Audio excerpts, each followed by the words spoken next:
안녕하십니까. 2025 딜사이트 창립 기념 경영전략 서밋 두 번째 세션의 사회를 맡은 이진실 기자입니다. 네, 우선 바쁘신 일정 속에서도 귀한 시간 내서 참석해주신 여러분들께 진심으로 감사 인사드립니다.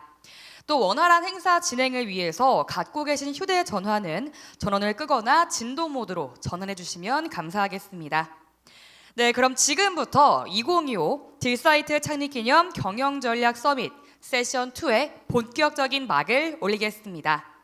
두 번째 세션의 주제는 AI 투자 전환기 자본은 어디로 흐르는가입니다.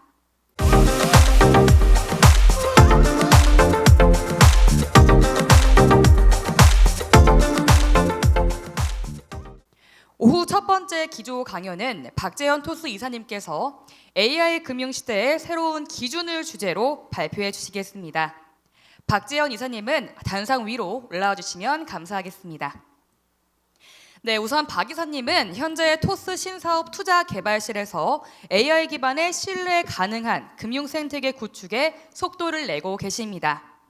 쿠팡 투자개발실 상무, 베인컴퍼니 코리아 이사, 도이체방크 뉴욕지사 이사를 역임하신 박 이사님은 사용자가 안심하고 맡길 수 있는 AI 금융 플랫폼을 구현하고 계신데요. 여러분 큰 박수로 모시겠습니다.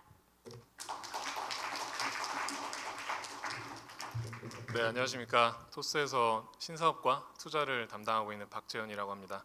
이렇게 귀한 자리에 초대해 주셔서 너무 감사드리고, 소개에서 들으셨겠지만 저는 뼛속까지 문과인 사람이라서 굉장히 문과 친화적인 세션으로 좀 말씀을 드리려고 합니다.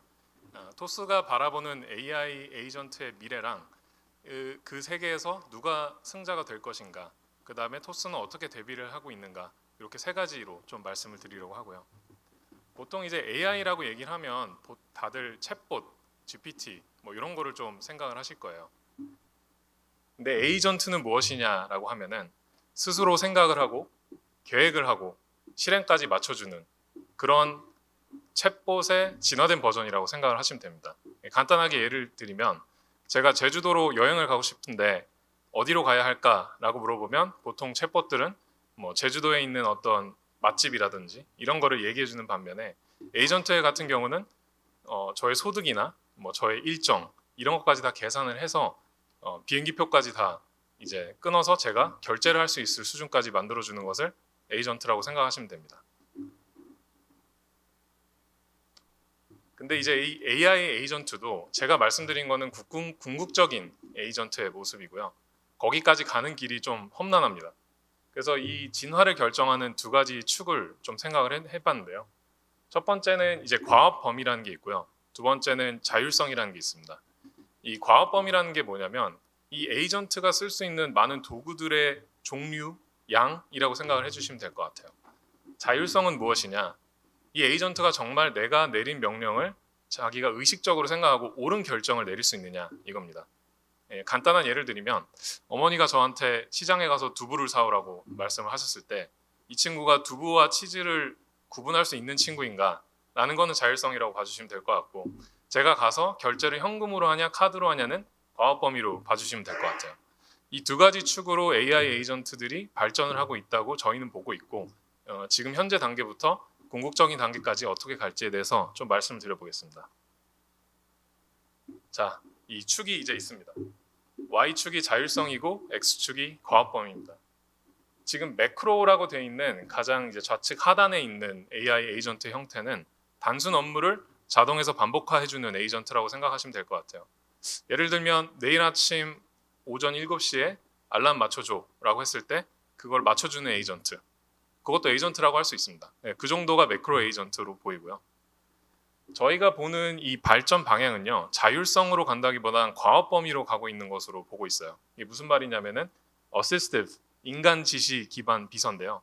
이게 지금 흔히 쓰고 계시는 GPT, 퍼플렉시티, 클로드 같은 챗봇이라고 생각을 해주시면 됩니다. 지금 느끼셨을 수도 있는데 이 장표는 제가 만든 게 아닙니다. AI 젠스파크라는 에이전트가 만들어준 거고요. 그래서 이 에이전트들이 이제는 파워포인트, 엑셀 같은 것들을 쓰면서 다양한 도구를 사용해서 이런 산출물을 만들어줄 수 있는 쪽으로 발전하고 있습니다. 근데 그 이유는 도구를 더 많이 붙이는 게 더 쉬운 방법입니다. 왜냐하면 도구는 이미 만들어져 있는 거고 이걸 API로 사용할 수 있게만 만들어주면 에이전트들이 많은 시도를 해볼 수 있거든요. 반대로 자율성 같은 경우는 이것이 에이전트가 이걸 할 수 있느냐라기보다는 이걸 해도 되게 내가 맡겨도 될까입니다. 가장 신뢰하는 사람에게도 돈을 빌려주지 않잖아요. 왜냐하면 그 사람의 의사결정이나 이런 거에 대해서 제가 확신이 있는 그런 상황이 그렇게 흔치 않기 때문에. 그래서 이 좌측 상단에 있는 태스크 플래닝이라는 에이전트는 지금으로 치면은 코딩 정도 하는 에이전트라고 보시면 될 것 같아요. GPT의 코덱스나 클로드의 코드, 아주 제한된 과업 범위 내에서는 전문가 수준의 의사결정을 하고 제가 뭘 해줘라고 하면 여러 가지 스텝과 의사결정을 해가면서 업무를 수행하는 그런 에이전트입니다. 그러면은 우측 상단에 있는 fully autonomous, 이거는 궁극적인 에이전트 형태고 제가 처음에 말씀드렸던 뭐 제주도에 여행을 가고 싶다라고 얘기를 했을 때 맛집 뭐 결정하고 제 소득 그다음에 비행기표 일정까지 다 해서 그냥 제가 yes, no만 하면 되는 수준까지 만들어주는 걸 fully autonomous agent라고 생각하고 있어요. 근데 그럼 지금 저희는 현재 어디 있느냐? 보통 어시스티브에 많은 유즈 케이스들이 존재하고 태스크 플래닝 쪽으로 뭐 이런저런 것들이 나오고 있습니다. 제가 아까 말씀드렸던 것처럼 이제 과업 범위로 발전을 하는 이유에 대해서 설명을 드린 거고 기존 도구를 연결하면 훨씬 쉬운 거고 자율성에 있어서는 내가 이 에이전트를 신뢰할 수 있느냐 없느냐에 대한 판단이 굉장히 중요하고요. 예를 들면 에이전트한테 가서 제 돈을 마음대로 투자하라고 했는데 뭐 테슬라에다가 숏을 걸어 놓는다든지 그런 일이 벌어질 수 있어요. 그래서 그런 부분에서는 자율성을 보장하는 거 측면에서는 에이전트는 굉장히 그 발전이 더딜 수 있다. 그래서 많은 것들이 해결돼야 되는 부분이다라고 말씀드립니다. 그럼 이 AI 에이전트의 이제 발전을 제가 과업 범위와 자율성으로 설명드렸는데 그럼 이거를 움직이게 하는 동력들이 무엇이냐라고 했을 때 이제 네 가지의 헤게모니 뭐 동력이라고 좀 정의를 해봤어요. 가장 중요한 게 트러스트 앤 컴플라이언스. 금융에서는 제일 중요한 게 신뢰 아니겠습니까? 에이전트를 신뢰하지 못하면 아무것도 금융 에이전트한테 시킬 수가 없기 때문에 가장 첫 번째는 트러스트 앤 컴플라이언스라고 보고 있고요. 두 번째는 데이터 앤 메모리입니다. 사실 사람들의 금융 니즈가 다 다르잖아요. 제가 처한 상황이나 뭐 앞으로 일어날 일들이나 이런 거에 다 특화된 금융 솔루션이 나와야 되기 때문에 데이터와 메모리가 두 번째로 중요하다고 보고 있고요. 세 번째는 Tools and API Access입니다. 아까 말씀드린 과업 범위랑 좀 일맥상통하는 부분인데 에이전트가 아무리 똑똑해도 쓸 수 있는 손과 발이 없으면 실행을 할 수 없습니다. 그래서 Tools and API Access가 중요한 거고요. 마지막 네 번째는 디스커버리인데요. 혹시 SEO라는 텀에 대해서 알고 계시다면 제가 만든 어떤 뭐 블로그 글이나 이런 게 검색 엔진에서 잘 노출되게 하는 뭐 그런 방법이 있습니다. 근데 요새는 AI 검색 챗봇에게 등장하게 하는 그런 걸 AI EO라고 하더라고요. 마찬가지로 에이전트들이 잘 찾을 수 있는 서비스를 만들어야 됩니다. 사람과는 조금 다를 수 있어요. 에이전트들이 잘 찾고 잘 쓸 수 있는 그런 걸 만들어야 되기 때문에 마지막은 디스커버리. 그래서 이 네 가지의 동력으로 AI 에이전트들이 발전할 거라고 저희는 보고 있는 거고요. 하나하나에 대해서 이제 설명을 드려보겠습니다. 트러스트 앤 컴플라이언스는 이제 모든 것의 전제 조건입니다. 이 법적 규제에도 준수가 돼야 되고요. 개인정보 보호도 돼야 되고요. 검증된 신원도 에이전트가 판단할 수 있어야 됩니다. 그래서 AI 에이전트에게 금융은 신뢰해서 시작이 됩니다. 근데 제가 이거 말씀드리고 있는데 개인정보 보호 저 폰트가 살짝 흐트러져 있죠. AI가 만들어서 그렇습니다. 두 번째는 이제 데이터 앤 메모리. 저를 이제 알고 있는 유일한 기억이라고 할 수 있는데요. 예를 들면 토스에서 이런저런 송금을 한다든지 제가 대출을 알아본다든지 하는 거를 이 에이전트가 다 기억을 하고 있다면 제가 어떤 금융 솔루션을 요청을 했을 때 그에 맞는 것을 줄 수 있어야 돼요. 그리고 그에 맞는 것을 줬을 때 타이밍과 정확도가 높아야 됩니다. 그래서 그런 측면에서는 데이터와 메모리를 에이전트가 잘 갖고 있어야지 된다고 봐주시면 될 것 같고요. 세 번째는 이 Tools and API Access, 실행을 위한 무기인데 이제 뭐 토스에 좀 한정해서 말씀드려보면 에이전트가 결제도 할 수 있고 송금도 할 수 있고 이 사람이 요청하는 사람이 맞는지에 대한 인증도 할 수 있고 그 다음에 이제 대출을 했을 때 이 사람의 상황에 맞는 승인도 가승인도 해줄 수 있는지 이런 것들을 연결해서 쓸 수 있는 것이 중요합니다. 마지막으로 디스커버리인데요. 고객이 가장 먼저 찾는 통로이고요. 결국 에이전트가 이 서비스를 가장 먼저 찾는 것이 중요하고 들어와서 이 서비스를 사용했을 때 에이전트에게 맨데이트를 준 요청자가 만족할 수 있다는 그런 보장이 있어야 됩니다. 그래서 이 모든 거를 아우르는 것이 이 디스커버리입니다. 그래서 이 총 4가지 동력으로 AI 에이전트가 매크로에서 어시스티브 태스크 플래닝 그리고 풀리 오토노머스까지 가는 그런 세상이 올 거라고 저희는 보고 있고요.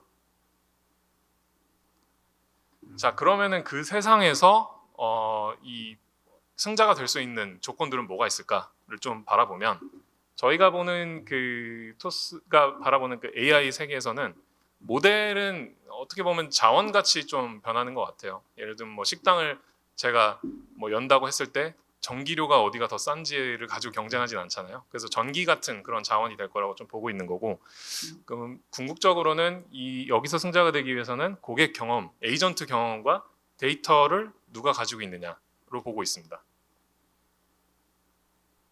첫 번째는 이제 경험이 바꾸는 미래라고 봐주시면 되는데 알아서 해주는 거예요.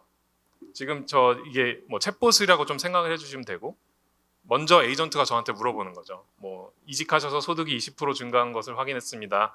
그래서 지금 있는 대출을 대환하시면 이 정도를 아끼실 수 있습니다. 하시겠어요? 그럼 제가 이거를 터치를 해서 대출 갈아타기를 할 경우 그렇게 되는 그런 상황인 거죠. 근데 여태까지의 경험은 어떻습니까? 제가 제 소득이 얼마나 올랐는지 계산을 하고 들어가서 찾아보고 엄청나게 많은 걸 비교하고 그 다음에 이걸로 해야겠다라고 하면 그 해당 그 은행 앱으로 연결이 된다든지 그렇죠. 굉장히 불편하거든요. 그래서 그 경험을 가장 잘 만들어줄 수 있는 곳들이 승자가 될 것이다라고 생각하고 토스의 경우에도 이런 UX, UI에 많은 투자를 하고 가장 간편하고 직관적인 경험을 제공하려고 노력하고 있어요. 두 번째는 데이터인데요. 예를 들면 뭐 제가 자녀 대학 등록금을 위해서 지금부터 어떻게 저축을 해야 할까? 근데 이제 당장 내년이죠. 근데 제 이제 맥락에 대해서 알고 있다면은 뭐 이런 그것을 해서 저축을 하시고 뭐 지금 갖고 있는 투자 상품을 뭐 해지하셔서 이쪽으로 넣으시고 해서 하시면 됩니다라는 걸 해주는 거죠. 여태까지는 이런 거를 제가 물어봤을 때는 일단 전화번호가 어떻게 되시죠? 주소가 어떻게 되시죠? 부터 이제 들어가게 되거든요. 근데 앞으로는 에이전트가 이 데이터 앤 메모리를 가지고 있다면 그런 그 스텝들도 축소가 되고 저한테 딱 맞는 답이 바로 나올 수 있다라고 생각해 주시면 될 것 같아요. 그래서 이제 좀 그 승자가 되기 위한 조건 3가지를 좀 해봤는데 아까 이제 데이터 앤 경험을 얘기를 드렸고 그래서 첫 번째 기준이 에이전트 시대의 UI와 UX. 그래서 아까 보신 챗봇 형태가 대화형 UX라고 생각해 주시면 될 것 같고요. 프롬프트리스 UX라는 거는 사실 대화형 UX도 그렇게 편한 건 아닙니다. 제가 일일이 다 입력을 하고 저에 대해서 설명을 해야 되고 이렇기 때문에 프롬프트리스 UX라는 거는 그것까지 설명을 하지 않아도 제가 그냥 바로 질문을 해도 그 전에 필요한 맥락들은 이미 에이전트가 알고 있는 거를 프롬프트리스 UX라고 생각해 주시면 될 것 같고요. 실행 일체형 UX는 아까 제가 보여드렸던 챗 안에 누르기만 하면 yes, no 그것만 결정하면 바로 다음 단계로 넘어갈 수 있는 그래서 이 3가지가 에이전트 시대의 UI, UX에서 승리할 수 있는 조건이라고 보고 있어요. 두 번째 성공 기준은요. 행동의 시작과 끝을 연결하는 원피 데이터입니다. 아까 말씀드렸던 데이터 앤 메모리랑 좀 이게 다 맞닿아 있는 얘기인데요. 사용자가 들어와서 어떤 행동을 할 때 이 행동을 했다는 사실도 있지만 그 행동을 왜 했는지 그 다음에 그 행동의 결과가 무엇인지를 다 볼 수 있는 플랫폼에서 이 사용자의 데이터와 그의 행동에 대한 이유 그리고 결과에 대한 기억을 갖고 있다면 해줄 수 있는 그 솔루션의 종류와 정확도가 굉장히 높아집니다. 예를 들면 토스 안에 들어와서 뭐 쇼핑을 하고 이걸 스크롤을 하고 그 다음에 어떤 거를 결제까지 이루고 근데 그 결제까지 이룰 때 광고를 받다든지 뭐 이런 여러 가지 행동 데이터들이 하나의 루프로 다 묶이는 이제 그런 플랫폼에서 AI 에이전트들이 데이터의 그 맥락을 다 볼 수 있기 때문에 더 잘 활동할 수 있다고 보고요. 세 번째는 이 믿고 맡길 수 있는 신뢰 인프라입니다. 맨 처음에 말씀드렸던 거랑 좀 맞닿아 있는데 이 에이전트라는 게 결국에는 저의 대리인이잖아요. 그러니까 제가 이 에이전트한테 이 일을 시켜서 이 행위를 한다라는 게 에이전트의 이제 기본적인 본질인데 저라는 사람도 제가 맞는지 확인해야 되고 이 에이전트가 저를 대리하는 게 맞는지도 확인해야 되고 이 에이전트가 하려는 의사결정이 정확한지도 확인을 해야 됩니다.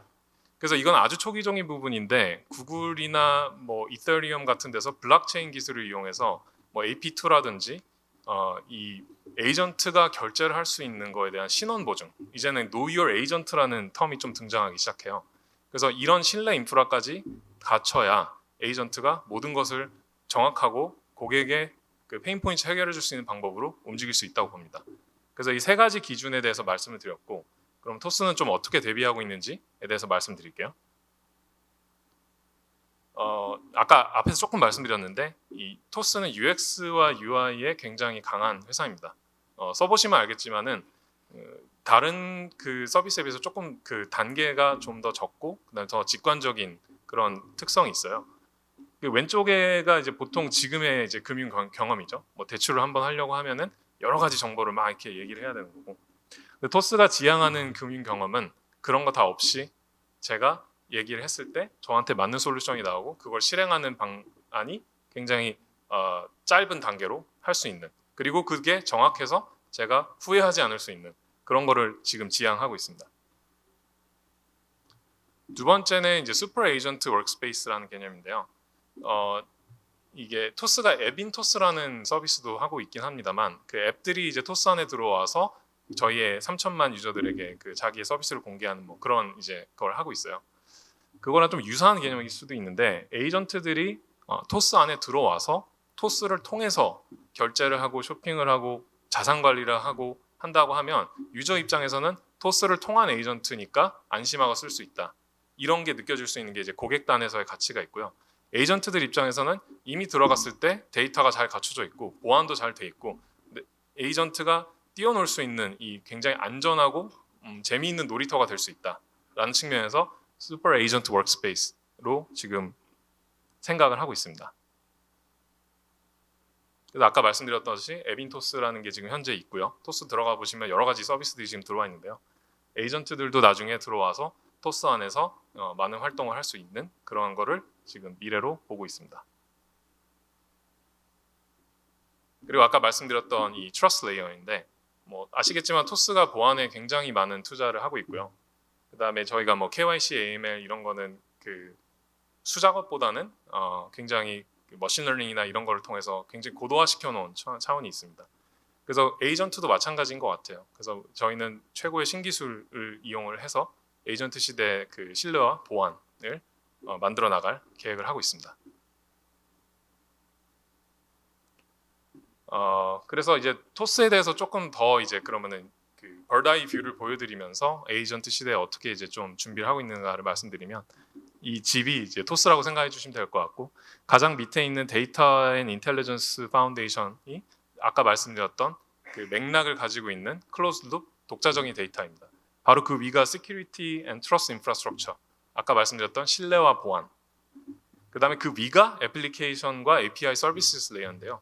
저기를 그냥 에이전트를 넣으면 제가 아까 말씀드렸던 슈퍼 에이전트 워크스페이스로 발전할 수 있는 겁니다. 그 위가 이제 저희가 3천만 그 사용자들에게 에이전트들이 저희의 데이터, 보안, 그리고 API를 이용해서 서비스를 오픈할 수 있는 그런 환경이 이루어진다고 봐주시면 될 것 같아요. 저게 이제 빠르게 진행을 했고 이제 마지막 슬라이드인데 저는 금융의 본질은 이 신뢰를 기반한 계약이라고 생각을 하고요.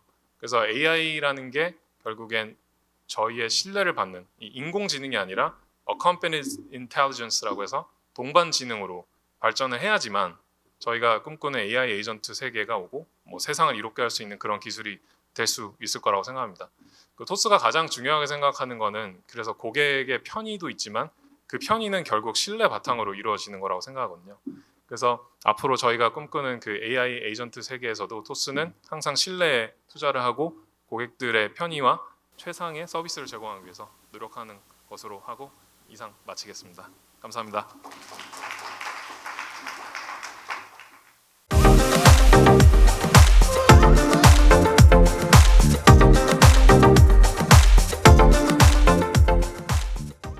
네, 이어서 다음은 송은간 캡스터 파트너스 대표님의 기조 강연입니다. 주제는 AI 생태계의 진화와 AI 유니콘의 부상인데요. 송 대표님은 단상으로 올라와 주시기 바랍니다. 네, 송 대표님은 케임브리지 삼성 파트너스 투자팀장, 삼성 종합기술원 연구원을 역임하셨습니다. AI 분야로 석사를 수료한 VC 업계에 몇 안 되는 AI 전문가신데요. 캡스톤은 직방과 당근마켓에서 초기 투자해 성과를 올렸고요. 최근에 리튼 AI와 딥X 등 인공지능 생태계 스타트업에 관심을 쏟고 계십니다. 여러분 큰 박수 부탁드립니다. 네, 안녕하세요. 소개받은 캡스톤 파트너스의 대표 송은광입니다.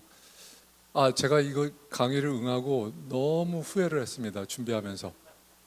이거 인공지능이 나보다 더 잘할 것 같은데. 제가 여기서 인사이트를 말씀드릴 수 있지. 그리고 여러분이 보시기에는 제가 한 40대로 보이실 것 같지만 제가 이제 환갑이 넘어서 집중하기가 힘들어서 이 자료를 작성하는데 한 분도 안 웃으시네요. 네, 넘어가겠습니다. 우선 LLM이 얼마나 우리의 생활을 바꾸고 있느냐에 제가 그 자료를 하나 봤는데요. 이게 확실하게 조금 변화를 보실 수 있는 자료인 것 같습니다. 구글이 하루에 10억 그 검색 건수를 달성하는 데까지 11년이 걸렸다고 합니다.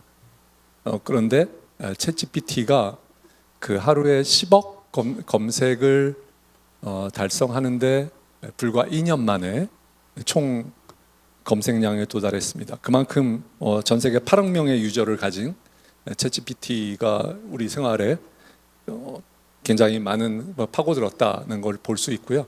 또한 기업 지형이 얼마나 바뀌었느냐, 제가 2021년 챗GPT가 공식 발표하기 전하고 미국의 20대 기업을 살펴보면 여기서 그 파란색은 인공지능의 영향이 큰 회사들이다 라고 생각을 하고요. 그리고 그 옆에 있는 빨간 회사들은 새로 진입한 회사들입니다. 물론 여기 중에서 새로 창업을 하거나 그런 것은 아닙니다. 다들 20대 밑에 이제 저 빨간색 회사들도 언저리에 있었지만 그 20대 안에 들어온 회사인데요. 그 중에 우선은 말씀드릴 건 엔비디아가 2021년도에도 꽤 많은 매출을 하고 있었습니다. 그래서 새롭게 진입하지는 않았지만 큰 폭의 성장을 하고 있는 것을 보실 수 있고요.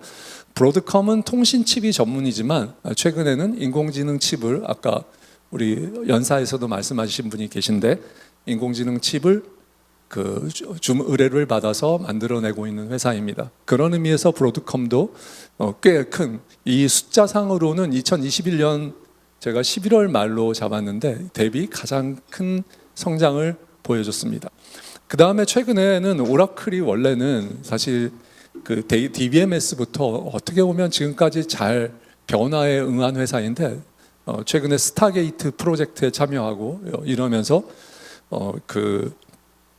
새롭게 20등 안에 진입도 하고 또 성장을 이뤄내고 있는 회사들로 보실 수 있습니다. 또 말씀드릴 수 있는 것은 미국에 있는 저 1등부터 6등까지의 회사들은 모두 인터넷 모바일 시대를 거쳐가면서 만들어지거나 진입한 회사들입니다. 사실 한국에는 20대 회사의 변화가 없습니다. 사실 근데 미국에서는 큰 변화가 있고 앞으로 이 AI 시대가 조금 더 진행이 되면 랭킹은 상당히 계속해서 바뀔 가능성이 있다.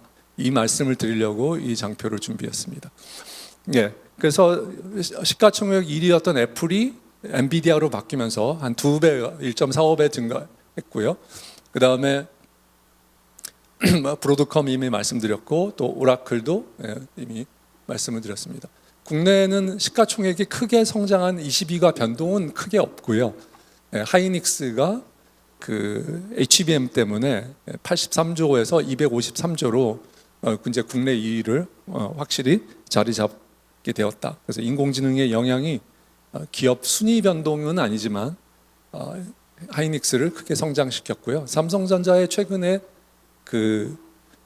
주가도 여기에 영향을 크게 받고 있는 걸로 보고 있습니다.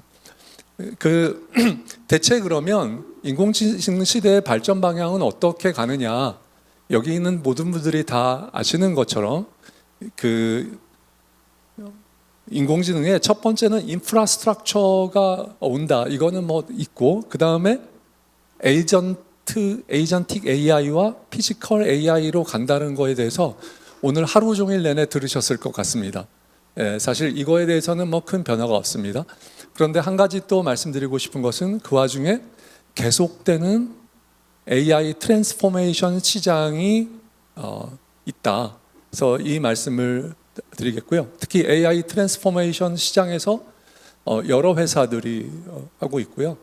오늘 오전에 발표했던 업스테이지도 사실 LLM을 하고 있지만 사실은 AI 트랜스포메이션 시장에서 굉장히 큰 성과를 내고 있는 회사입니다.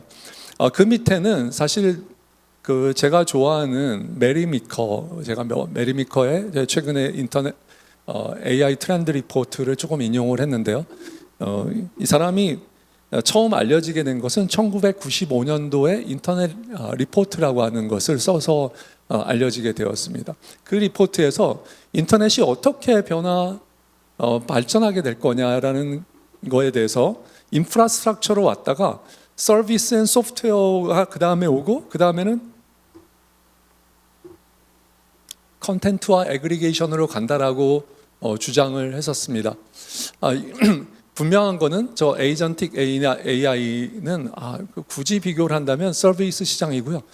소프트웨어라고 하는 예전에는 툴이라고 불리는 이런 시장이 있었는데 한편으로는 이 인공지능에서는 그건 에이전트로 대처되는 것이 아닌가 이렇게 생각을 해봅니다. 그러면 AI 인프라의 구성 요소는 뭐가 있는가? 여러분은 이미 많은 상장 시장에 있는 회사들이 다 이것으로 이 인프라로 다 회사의 밸류에이션이 높아졌습니다.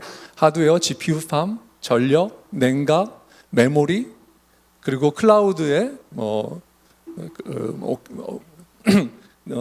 하이퍼스케일러라고 불리는 애주어, AWS 등이 있고요. 오케스트레이션, 분산학습, 모델에는 LLM이 있고요. 파인 튜닝하고 배포하는 거, 에이전트, 데이터, 벡터 DB, 프라이버시 이런 문제들, 네트워크,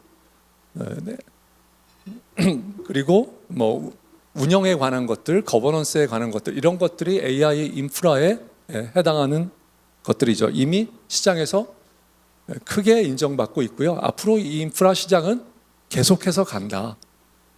그리고 이미 밸류도 많이 올라와 있다. 한국에서 이러한 회사, 여기에 해당하는 회사가 만약 코스닥에 올라온다고 하면 제 생각에는 코스닥에서 거부하기 힘들 거다. 이런 생각을 가지고 있습니다. 그 다음에 AI 에이전트는 제가 여기서 이거 조금 오래된 자료라서 말씀드리는 것보다 이미 바로 직전에 우리 박지현 이사님이 또 말씀해 주셔서 이런 예를 들을 수 있다라는 걸로 해서 AI 에이전트가 넘어가고요. 지금까지 그래서 AI 산업이 어떻게 될 거냐에 대한 큰 그림과 그런 것들을 우리가 이제 조금은 살펴봤습니다. 근데 몇 가지 제가 이제 말씀드리고 싶은 건데요. 첫 번째는 AI를 만든 LLM의 대형 LLM의 학습 비용입니다. 이게 LLM을 만드는 비용이거든요. 소스 코드는 사실 코딩을 하는 거는 상대적으로 비용이 적은데 학습 비용이 엄청나게 증가하고 있습니다. AI 학습 비용이 여기 에포크에 따르면 매년 2.4배로 증가하고 있거든요. 저는 이게 결정적으로 새로운 LLM이 들어와서 자리 잡는데 굉장히 어려울 거다. 그리고 이것을 감당하고 새로 신입하려면 엄청난 비용을 지불해야 된다는 문제가 발생하기 때문에 안다는 것을 살펴볼 수 있는 거고요. 그래서 8년 사이에 2,400배가 증가했다고 분석이 되고 있습니다. 반면에 AI의 추론 비용은 상대적으로 엄청나게 떨어지고 있습니다. 추론 비용은 2년 사이에 99.7%가 감소를 하고 있고요. 저희는 저희 투자한 회사의 몇 개 회사에서 이미 추론 비용이 급격하게 떨어지는 것을 목도하고 있습니다. 이것은 그 뭘 말해주냐면 상대적으로 추론이 굉장히 그 이제 값싼 비용이 되는데요. 만드는 게 어려울 뿐이지. 그래서 뭐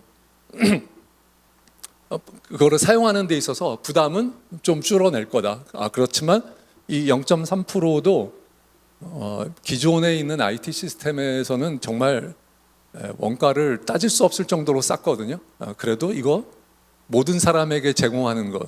예를 들면 최근에 구글이 AI 그 요약을 처음에 내줬잖아요. 그거는 모든 사람에게 주기 힘들 텐데 구글이 감당할 수 있을까? 구글에 있고요. 또 이와 관련해서 말씀드릴 것은 대체 검색과 챗GPT와 인공지능 서비스와의 상관관계는 어떻게 되는 거야? 그런데 미국에서는 이미 영향을 받고 있다. 제로섬에서 AI 검색이 늘면서 상대적으로 구글 검색이 줄고 있다라고 좀 영향을 받았다. 줄었다고 말합니다. 한국에서는 사실 그러한 데이터가 그런 그 감소 효과가 발견되지는 않고 있습니다. 네이버가 크게 영향을 받고 있지는 않은데요. 이것은 좀 굉장히 앞으로 지켜봐야 될 내용이라고 생각하고요. 뿐만 아니라 여기에 덧붙여서 이제 모든 회사들이 광고 모델을 예를 들면 뭐 퍼플렉서티 또 뭐 클로드 같은 회사들이 광고 모델을 붙여가지고 여기에 어떤 키워드가 나왔을 때 어떻게 이거를 광고하고 연결되느냐 하는 문제가 뭐 준비도 했었고 발표도 하고 뭐 제가 1년 전부터 들었습니다. 그리고 저희 몇몇 회사들도 준비를 하고 있고요. 그렇지만 공식적으로는 큰 효과를 보지 못하고 있습니다. 그런데 이틀 전인가 그 챗GPT가 그 데브데이의 데모를 보시면 거기에 에이전트 데모를 보실 수가 있는데 이제 한 뭐 비행기 예약 뭐 몇 가지 호텔 예약 뭐 이런 것들을 통해서 비행기 예약이었는죠. 제가 하나 젤로우가 있었던 것 같고요. 그래서 부동산 거래 같은 게 있었고 이렇게 연결되는 것들을 보여주면서 이것이 되면 혹시 더 이 광고 모델의 일부를 뺏어올 수 있는 것이 아닌가라는 생각을 가지게 되었는데요. 이것들도 중요하게 지켜봐야 될 우리 관전 포인트가 될 것 같습니다. 그 다음에는 모델 성능의 상향 표준화입니다. 사실 저희가 지금 뭐 투자를 보고 있는 회사 중에 어떤 회사가 이거를 한 개를 하면 뭐 여러 개의 이 LLM을 한꺼번에 결과를 배우실 수가 있습니다. 속도도 보실 수 있고 그 다음에 성능을 보는데요. 1등 서비스에서는 별 차이가 없습니다. 속도에 조금 차이가 있을 뿐이지 실제로 퀄러티에는. 그런데 그게 왜 그러냐? 오픈 소스나 클로즈나 성능은 1등 그룹에 있는 것들은 다 큰 차이가 없는 것으로 되고 있고요. 앞으로 이거는 계속적으로 큰 차이가 없을 것 같다. 이 말은 또 무슨 말이냐면 제가 학습 비용은 비싸지고 이 별 차이가 없으면 이 그룹에 새로 들어가는 거 정말 또 다른 장벽들. 왜냐하면 가장 큰 장벽은 저는 뭐라고 생각하냐면 남아있는 히스토리, 챗GPT에 남아있는 여러분의 검색의 결과, 그리고 여기에 익숙해져 있는 환경, 그리고 거기에 이제 조금 더 들어가서 에이전트들이 붙어서 여기서 결제하고 패스워드 넣어놓고 결제 정보 넣어놓고 이렇게 넣어놓는 순간에 이거는 엄청난 진입장벽으로 작용할 것이다라고 생각하고 있습니다. 그래서 AI 시장의 동향 이미 다 말씀드린 겁니다. 거기에 오픈 소스가 어떻게 될 거냐도 여기에 좀 관전 포인트이긴 한데요. 과거의 인터넷의 브라우저 싸움을 살펴보면 오픈 소스는 항상 제한된 시장에 제한된 만큼의 마켓 쉐어를 아주 소량의 마켓 쉐어를 유지했었다. 이거를 이 상태로 가는 거 아닐까라고 생각하고요. 메타가 그래서 더 발부동치는 것이 아닐까 이런 생각을 보고 있습니다. 자, 여기까지 해서 이거는 제가 말씀드린 거는 인공지능보다 더 좋은 것은 이퀄러티는 아닙니다. 왜냐하면 여러분이 제가 말씀드렸던 거를 인공지능에 물어보셔도 비슷한 수준의 답을 들으실 수 있을 거라고 생각됩니다. AI 유니콘 기업에 조금 말씀을 드리기 전에 AI에 대해서 그 전 세계 프라이빗 컴퍼니를 모아서 매년 발표하는 시빈사이트의 100개 회사를 발표하고 있고요. 저는 뭐 이거를 좀 그래도 제가 주목해서 보고 있고요. 한 재작년까지는 국내에서도 KT의 후원으로 이 비슷한 국내 AI 100을 선정하는 선정위원을 또 했었습니다. 근데 지금은 이제 KT 사장님이 바뀌시면서 이름을 바꿔가지고 한 20개 정도를 골라내고 있고 AI 100이라고는 이름 붙이고 있지 않습니다. 근데 여기에 뭐 업스테이지도 있었고 저희 뭐 리튼도 있었고, 근데 작년 올해에는 12랩스가 여러 번 있는 걸로 돼 있습니다. 그래서 12랩스가 국내 기업으로는 있고요. 저 AI 인프라스트럭처에 벡터DB의 디노티시아라는 회사가 국내 회사라는 끼어 있고요. 그리고 곧 상장을 앞둔 노타라고 하는 회사가, 아까 노타가 그 업스테이지의 그 컨소시움의 그 밑바닥에 들어가 있었습니다. 그것을 모델을 검증하는 회사로 들어가 있었고, 그리고 아까 말한 디벨롭먼트 앤 트레이닝에 업스테이지가 있어서 이런 회사들이 그 한국에서 그래도 인정받고 있는 회사라는 말씀을 드립니다. 유니콘을 카운트하는 회사들이 여럿 있고요. 지금도 하고 있는 회사는 크런치베이스와 CB인사이트가 하고 있는데요. 근데 CB인사이트가 이제 가장 정평이 높죠. 근데 CB인사이트가 재미있게도 제가 이제 저 왼쪽에 있는 그래프가 2022년이고 오른쪽에 있는 게 올해 겁니다. 근데 2022년도에는 AI라고 하는 그 카테고리가 있었어요. 근데 2025년부터는 이 카테고리를 없애버렸습니다. 왜 그랬을까요? 제가 생각하기에는 이거 이유는 안 밝혀져 있지만 이제 모든 IT 관련한 기업은 다 AI 기업이다. AI를 뭐 어떻게 이걸 이제 빼내니?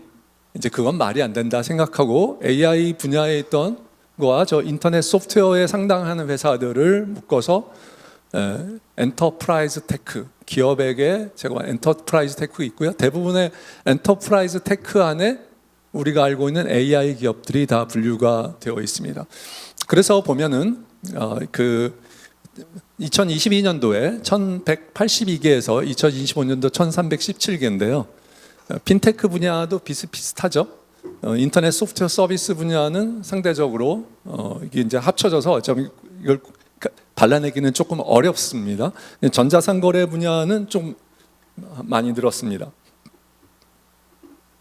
근데 AI 분야 87개에서 엔터프라이즈 테크 446개로 이게 여러 카테고리가 그 좀 합쳐지긴 했지만 상당한 증가가, 제가 알기로는 특히 작년 올해는 예 있습니다. 예.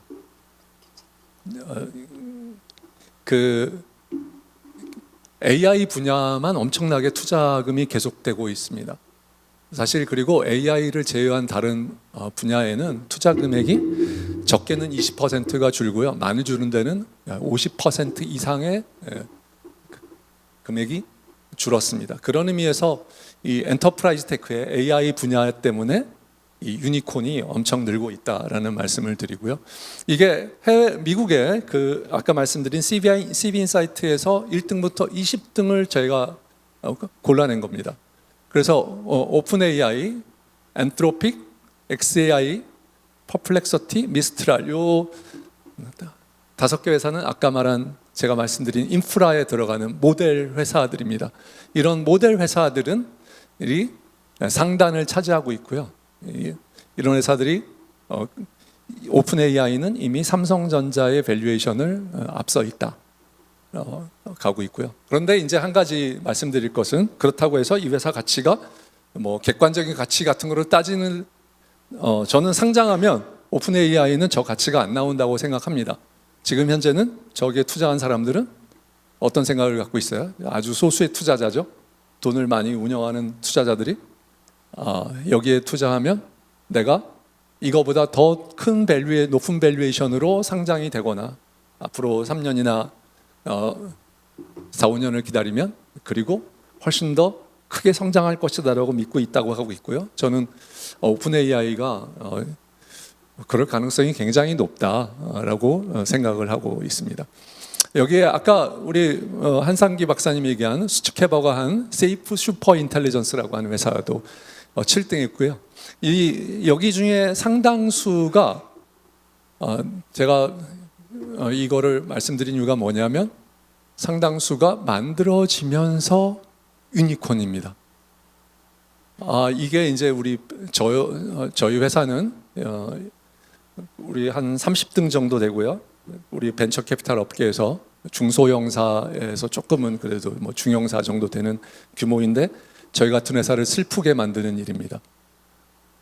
점점 저희 같은 회사 이런 큰 회사들이 큰 돈으로 투자하는데 우리는 그렇게 한꺼번에 투자할 수 있는 펀드도 가지고 있지 못하고 이 AI 게임에 참여할 수 있기도 힘든 수준이다라는 것을 느끼고 있는 것이 또 하나고요. 그 다음에 두 번째로는 제가 뭐 몇 사람만 썼지만 이미 만들어지면서 유니콘이고요. 또 거기에는 아주 몇 사람이 안 되는 그 유명한 사람들이 따라갔을 때 회사가 바로 유니콘이 되는데요. 저는 여기에 한국 사람들이 좀 많이 있었으면 좋겠다 이런 생각을 해봅니다. 몇 개 회사를 간단히 말씀드리면 뭐 XAI 여러분 잘 아시는 회사고요. 그래서 언어 모델은 그록이고 그 다음에 그 플랫폼에 통합된 대화형 AI를 서비스한다. 그래서 최근에는 엔비디아와의 다주에서 200억 달러를 투자 유치했다. 퍼플렉서티 여러분 많이 쓰고 계실 것 같아서 이미 여기는 조금 넘어가고요. 그 다음에 스케일 아까 그 라벨링 데이터를 API 형태로 제공하는 서비스이고요. 우리 굳이 비교를 하자면 국내 레이블링 하는 회사들의 연장선에 있다고 생각하시면 될 것 같습니다. 국내에도 상장이 되어 있죠. 그 다음에 그 피규어는 휴머노이드 로봇을 만드는 회사이고요.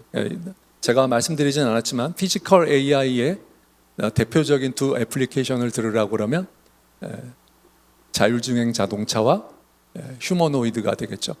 여기에 상장하는 회사가 될 것 같습니다. 리튼은 저희 투자한 회사고 저희가 좀 굉장히 의미 있게 보고 있습니다. 그래서 리튼에 대해서는 제가 특히 말씀드리진 않는데 AI 캐릭터 챗 서비스인 크랙이라고 하는 서비스가 이것은 확실하게 말씀드리겠습니다. 전 세계 1등 서비스입니다. 이거는 캐릭터.ai라고 하는 회사를 구글이 3년 전에 인수를 해갔는데 이 회사보다도 훨씬 더 많은 매출이 나오고 있고요. 그때 유니콘이었습니다. 그래서 리튼이 하고 있고 최근에 일본에 진출했다. 이렇게까지 말씀을 드리고요. 제가 오늘 투자는 안 했지만 말씀드릴 수 있는 회사는 디노티시아라고 아까 AI 100에 선정되어 있는 회사는 조금 말씀드리고 싶습니다. 이 회사는 벡터DB를 만듭니다. 근데 벡터DB가 뭘 하는 거냐?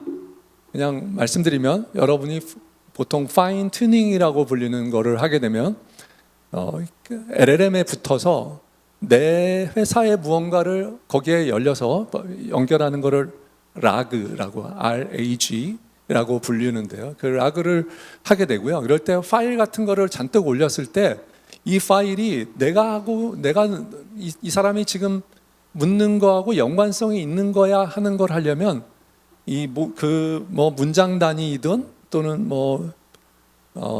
패러그래프 단위이건 이거를 수백 수천의 다차원 공간의 벡터로 표시하고요. 그 벡터의 거리가 짧으면은 연관성이 높은 문서라는 것을 알 수가 있습니다. 제가 여기까지 말씀드리는 이유는 여러분이 잘 모르실 것 같아서 제가 아는 척을 했습니다.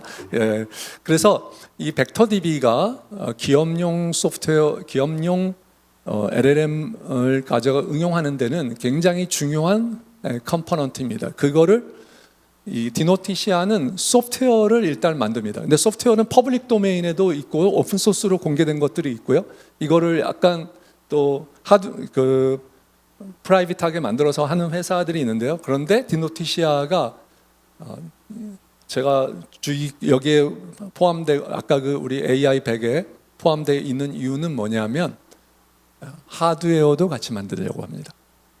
그래서 이 벡터DB 연산을 엑셀러레이션하는 이 칩을 만들려고 하는 계획을 갖고 있고, 그래서 지금 현재는 소프트웨어와 하드웨어를 같이 만들고 있는데, 저는 하드웨어는 전 세계에서 유니크하다. 예, 우리나라에 왜 예를 들면 뭐 퓨리오사나 리벨리온스나 뭐 하이퍼 엑셀이나 특히 앞에 말씀 두 회사는 왜 이렇게 비싼 밸류에이션을 받는 건가요? 그거는 아무나 할 수 있는 일이 아니기 때문입니다.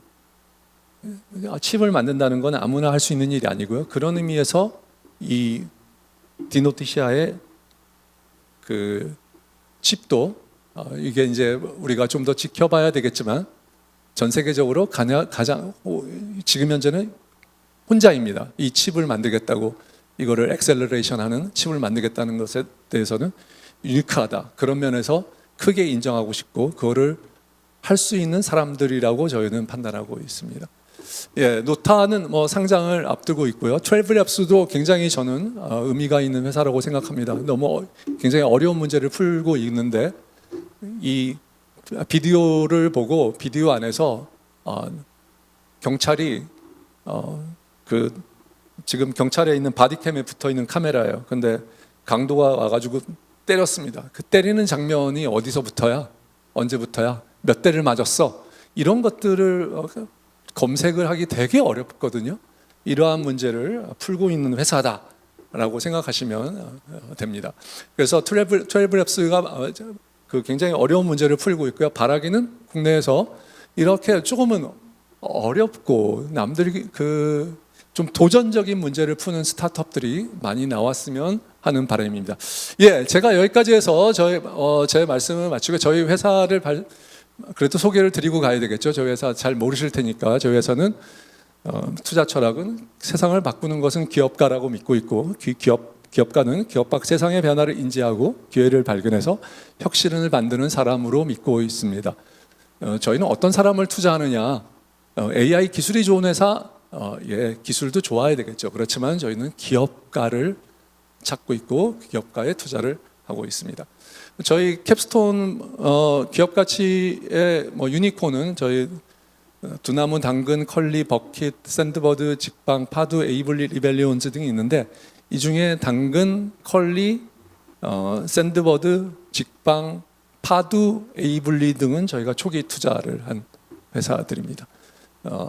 그리고 저희 CB인사이트 100분열에 의거해서 캡스톤의 AI 포트폴리오를 일부를 말씀드렸습니다. 그래서 예를 들면 디벡스 같은 경우에 저희 회사가 설립할 때 저희가 바로 첫 번째로 돈을 넣은 회사이고요. 리튼, 라이너 등 여러 회사들을 하고 있고요. 지금도 AI 분야에 한 3분의 2 정도의 이상을 투자하려고 하고 있고, 저희가 2018년부터 AI 분야에 조금은 적극적으로 투자하기를 시작해서 AI 포트폴리오를 갖고 있습니다.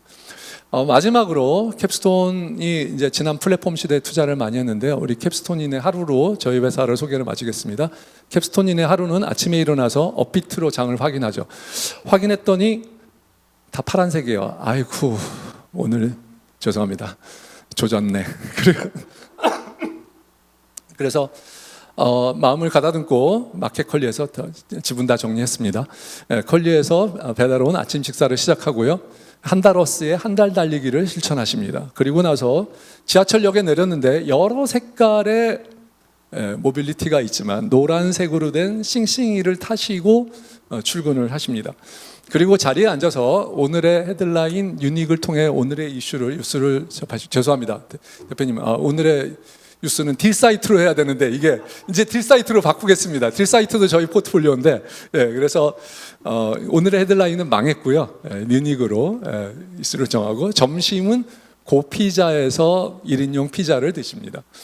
시간이 남으면 안 되는데 캡스톤이는 일을 잘하다 보니까 시간이 조금 남습니다. 그래서 에이블리에서 옷 구경을 하고 코타북으로 포트폴리오사를 관리하고 리서치가 필요해서 라이너의 검색 에이전트를 응용하고 보고서를 작성하기 위해서 리튼으로 질문을 합니다. 그리고 퀵은 디버로 보내고 퇴근이 가까워지면서 당근마켓에서 무료 나눔을 검색하고요. 자율주행 회사로 저희가 크게 기대하고 있는 라이드플럭스, 기술로는 1등입니다. 국내 라이드플럭스의 자율기술 중에 맡겨 지금 시범 운영 중입니다. 퇴근을 하시고 저녁엔 NEI의 로봇으로 만든 햄버거를 먹습니다. 이거 큰일 나겠죠. 점심도 고피자에 저녁은 햄버거로 혈당을 글루코핏으로 측정하신 후에 누아로 항공권을 예약하시고 오늘의 집에서 구매한 아늑한 인테리어에 몸을 맡긴 후에 업비트를 보니까 빨간색으로 바뀌었어요. 잠잘 수 있겠구나. 편히 잠드십니다. 네, 여기까지 해서 제 발표를 마치겠습니다. 경청해 주셔서 감사합니다.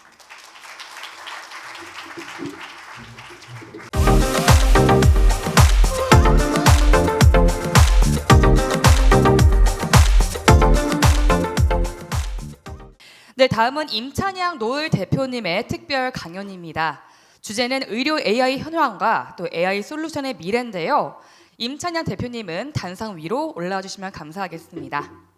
네, 잠시 소개를 하자면요. 임 대표님은 파트너스 인베스트먼트 팀장, 또 MGBN 도스코피 사업부장, 솔 인베스트 이사를 역임하셨습니다.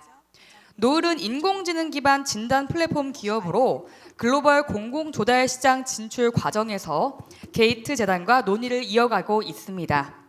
임 대표님은 글로벌 톱티어 진단 기업과의 협상도 진행 중이신데요. 여러분 큰 박수로 모시겠습니다.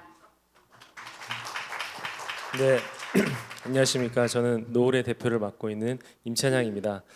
오늘 여러 주제에 대해서 많이 이야기를 해주셨는데요. 저희는 의료 쪽에 헬스케어 시스템 관련해서 의료 AI 현황과 솔루션의 미래라는 주제로 말씀을 좀 드리도록 하겠습니다. 먼저 의료 AI를 말씀드리기 전에 의료 산업에 대해서 간단하게 좀 말씀을 드리려고 합니다. 보통 의료라고 하면 제조나 AI가 떠오르실 수도 있겠지만 사실은 의료는 서비스라고 볼 수 있습니다. 그 의료라고 하는 것은 연속적인 서비스의 체인이라고 볼 수 있고요. 일생으로 봤을 때 우리가 일상 생활 어떤 환경에서부터 시작해서 예방, 치료, 사후 관리까지 가는 이런 어떤 하나의 일련의 체인으로 어떤 고객, 환자의 여정이라고 이렇게 볼 수 있습니다. 이 그래프를 간단하게 표시를 했는데 이 Y축을 보면 population이라고 보면 될 수 있고요.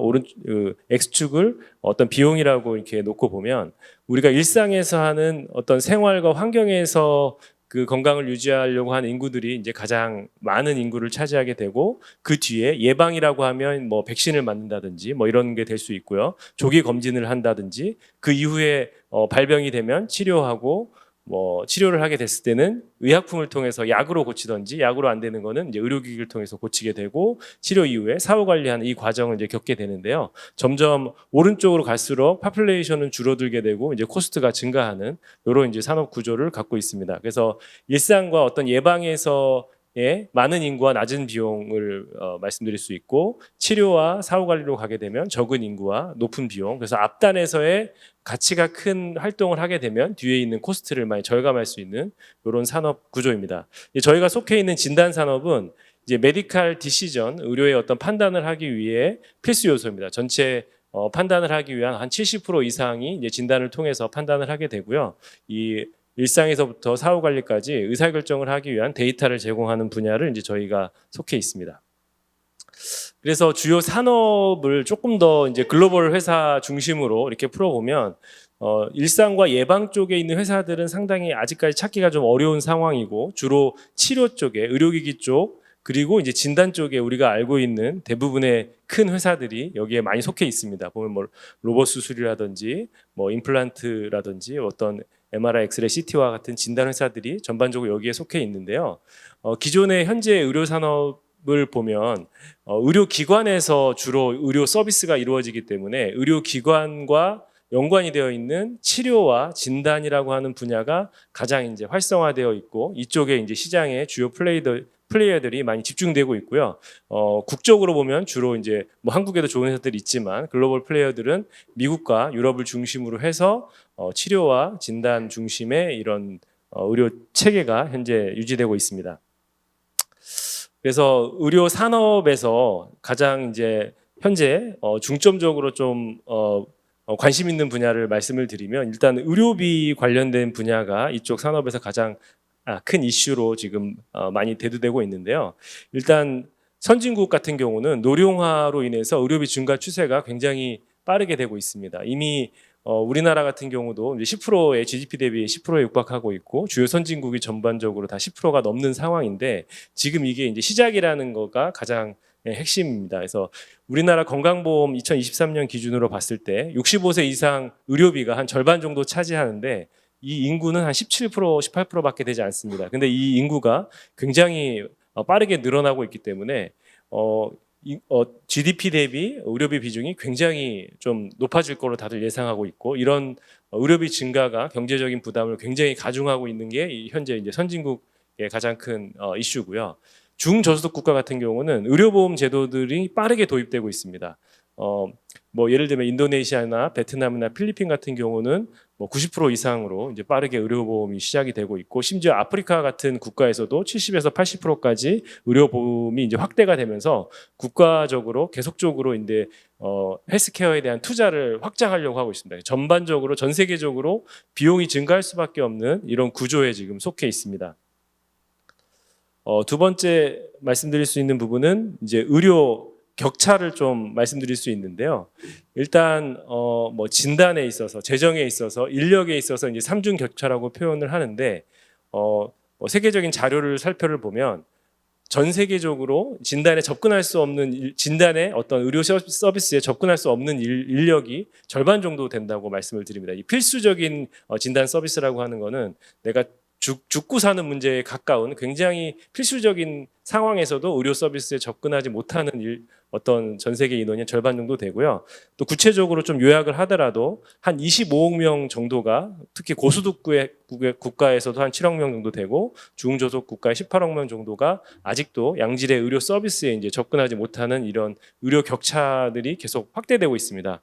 뭐 국내에서도 보시면 서울 지역의 의료기관에 타 지역에서 오는 환자 비중이 계속적으로 증가하고 있습니다. 전체 뭐 40%까지 증가를 하고 있고요.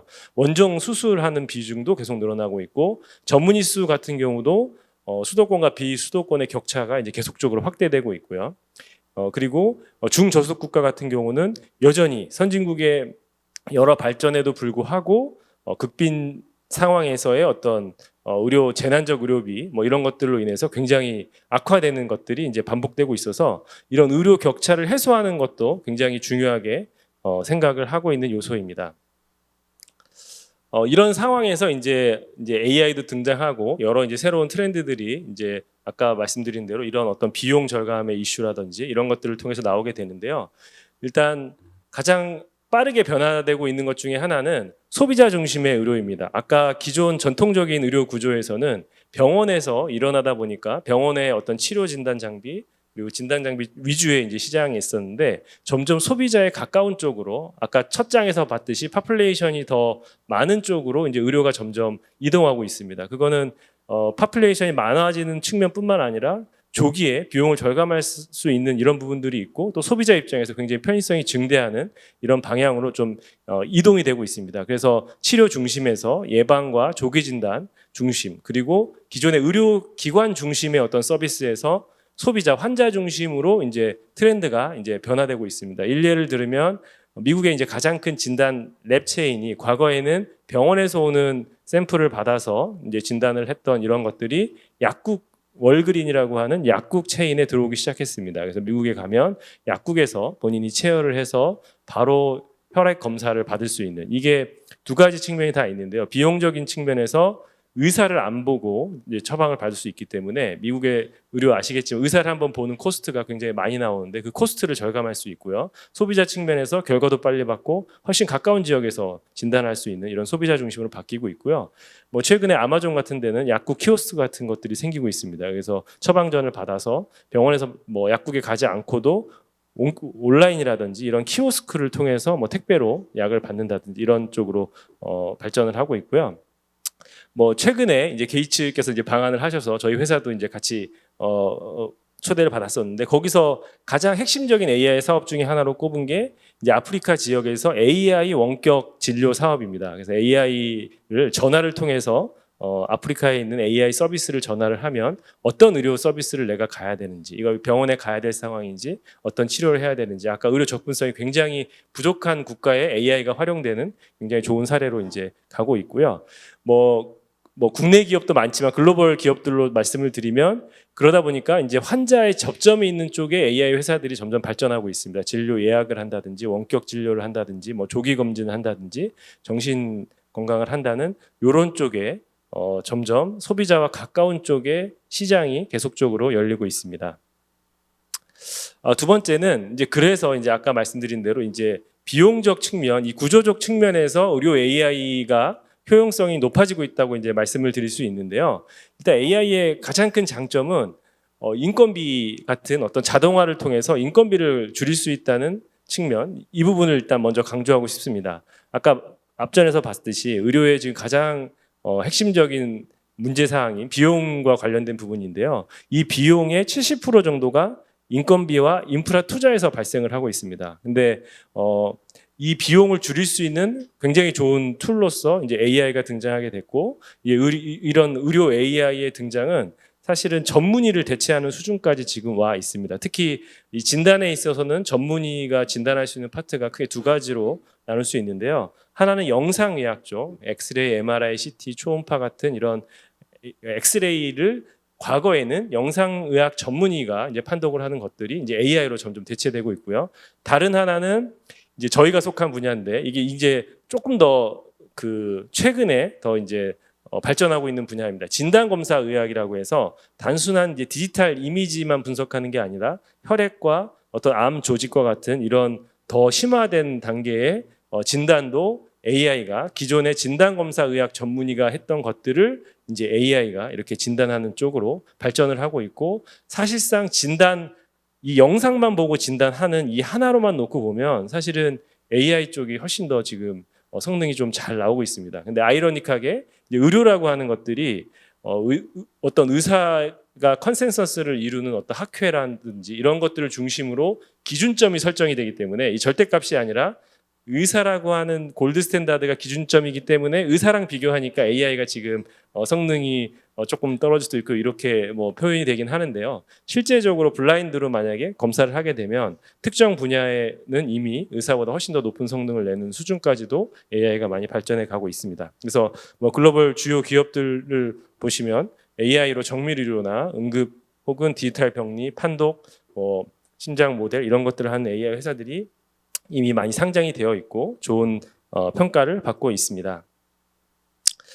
또 하나의 특징은 이제 자동화입니다. 이제 AI와 이제 연관되는 부분이라고도 할 수 있는데요.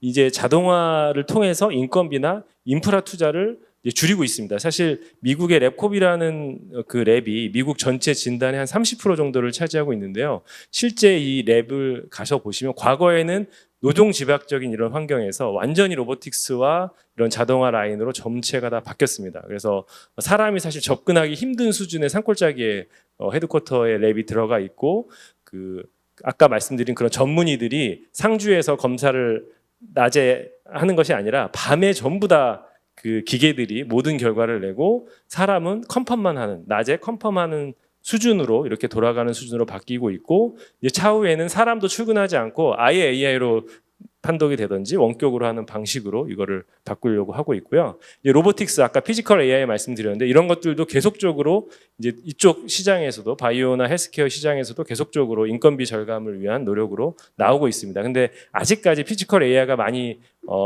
어드밴스가 되지 않았기 때문에 현재는 주로 자동화하는 영역이 뭐 의무 기록이라든지 보조라든지 뭐 모니터링이라든지 이런 쪽에 이제 AI 회사들이 많이 나오고 있고 향후에는 뭐 전반적인 어떤 자동화 피지컬 AI 기반으로 한 회사들도 많이 나올 걸로 생각을 하고 있습니다. 네, 그래서 이거를 좀 요약해서 이제 말씀을 드리면 이제 산업의 이제 패러다임이 어떤 기술 혁신을 통해서 이제 바뀌어가고 있는데요.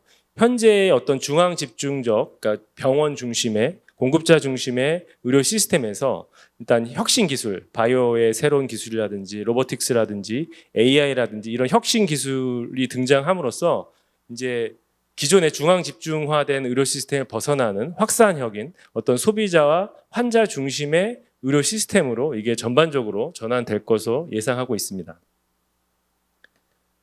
네, 그래서 적용 사례로 저희 회사 소개를 일단 좀 간략하게 드리고 그다음에 미래에 대해서 좀 말씀을 드리도록 하겠습니다.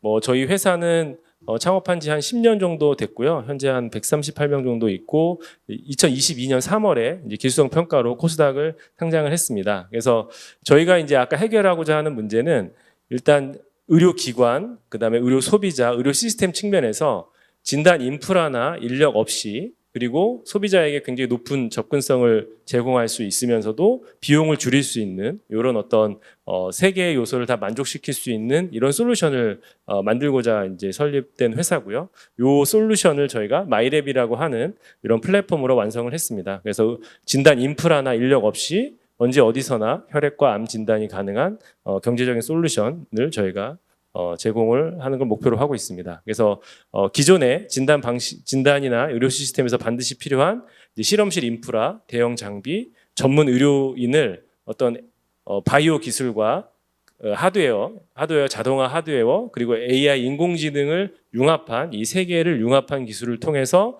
인프라 투자 없이도 굉장히 경제성 높고 인력을 대체할 수 있는 이런 새로운 마이랩이라고 하는 플랫폼을 저희가 상용화했습니다.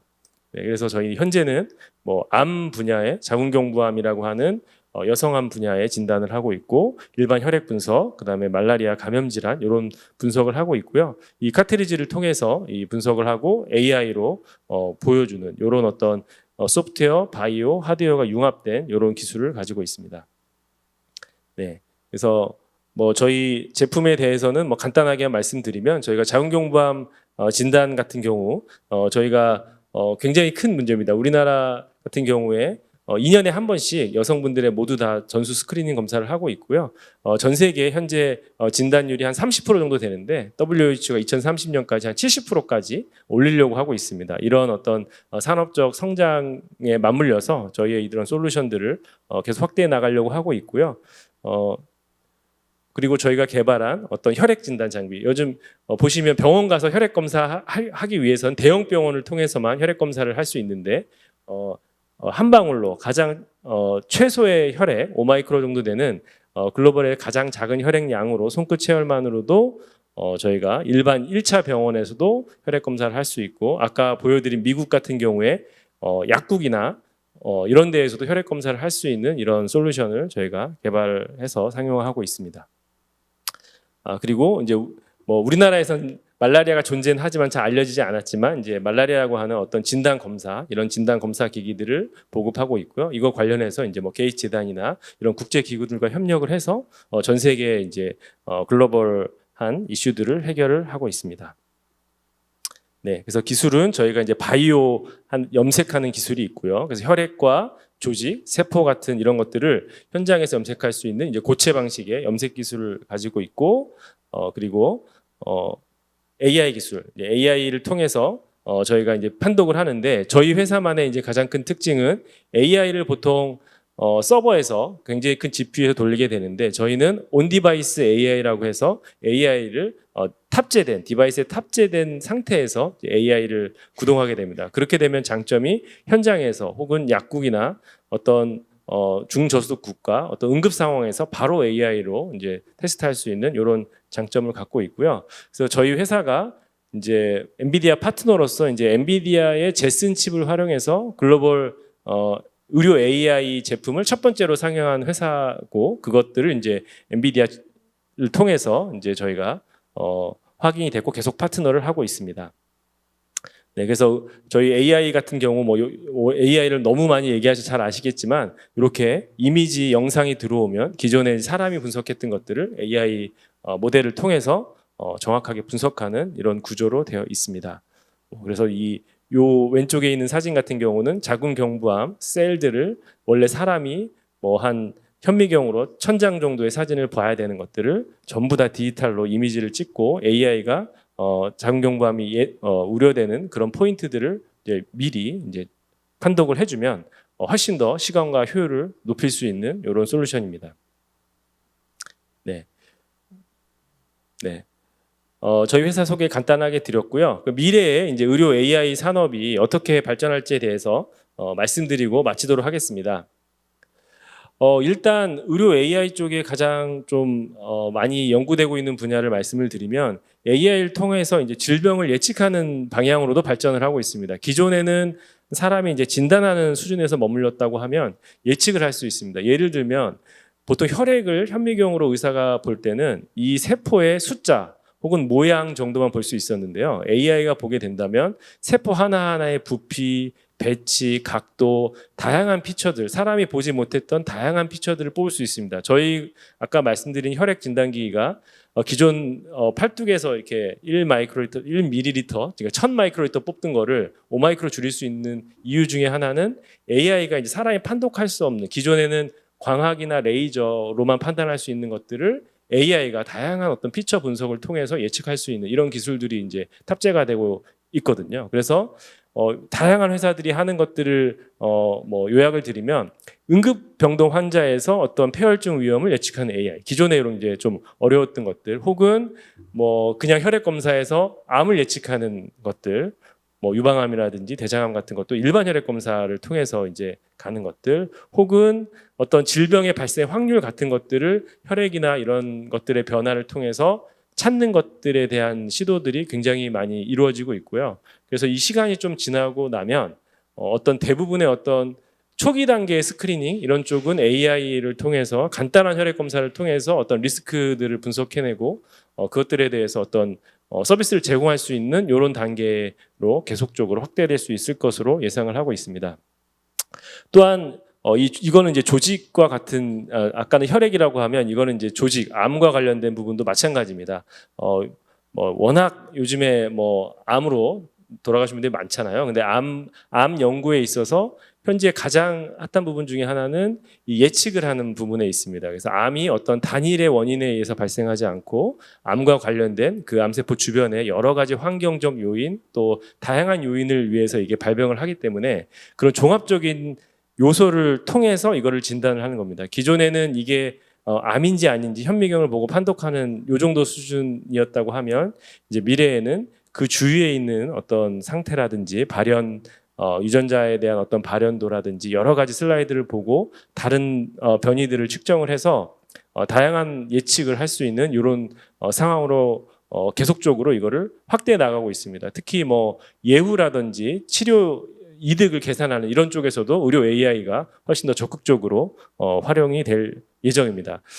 과거에는 이게 약간 바이오적 얘기라 좀 쉽게 설명을 드리면 이제 유전자 쪽이 있고 유전자로 발현되는 이제 단백질의 어떤 형태적으로 나타나는 형태가 있었는데요. 사실 현미경인 형태만 보고 유전자 변이를 보는 게 거의 불가능하다고 생각했던 시절이 정설이었는데요. AI가 나오고 나서는 결국 이 유전자가 만들어내는 단백질의 모양이나 이런 발현도를 보고 역으로 형태를 보면 이런 단백질 일이 만들어진 걸 보면 이런 유전자 변이가 있을 수 있을 거야. 이런 반대적으로도 추정하는 것들로도 AI 연구가 계속적으로 발전해 나가고 있습니다. 그래서 앞으로는 이런 형태를 통해서도 암을 예측한다든지 혹은 암의 발생 가능성을 이렇게 추정하는 방식으로 AI가 발전해 나갈 것으로 보고 있습니다. 네. 마지막으로는 이제 아까 소비자 중심의 의료 체계의 변화는 더 가속화될 거라고 생각을 하는데요. 의료가 가장 전통적인 분야이지만 역설적으로 지금 의료 AI의 도입이 가장 쉬운 분야이기도 합니다. 의료라는 것은 통계적인 어떤 데이터베이스를 바탕으로 의사결정을 하는 영역이기 때문에 AI가 굉장히 잘할 수 있는 분야이기도 하고 어떤 시스테마틱하게 이게 규제 산업으로 묶여 있지만 과거의 예를 보면 소비자가 편리한 방향으로 모든 산업들이 계속적으로 움직이고 있습니다. 근데 이런 기술의 발달을 통해서 기존의 IT 컴퓨터 인더스트리에서 메인프레임 컴퓨터, 뭐 애니악과 같은 컴퓨터들이 기관 혹은 큰 연구소에서 사용하던 것들이 뭐 반도체, LCD, 디지털 기술을 통해서 누구나 이용 가능한 PC 형태, 뭐 스마트폰 형태로 이렇게 변화된 것처럼 지금 메디컬 인더스트리는 어떤 전문 실험실에서 인력에 의존한 어떤 대형 어떤 이런 시스테마틱한 이런 산업에서 새로운 바이오 기술, AI, 로보틱스 기술들이 등장을 하면서 사실은 바로 환자 옆에서 근처에서 언제 어디서나 고품질의 어떤 AI 결과를 제공할 수 있는 이런 방향으로 진화될 거라고 생각을 합니다. 그래서 미래에는 병원까지 가지 않고도 뭐 약국이나 혹은 편의점, 더 미래에는 가정에서도 이런 진료를 받을 수 있는 이런 AI의 진화에 따라서 이런 시대가 올 것으로 전망을 하고 있습니다. 네, 오늘 이상으로 발표 마치도록 하겠습니다. 감사합니다.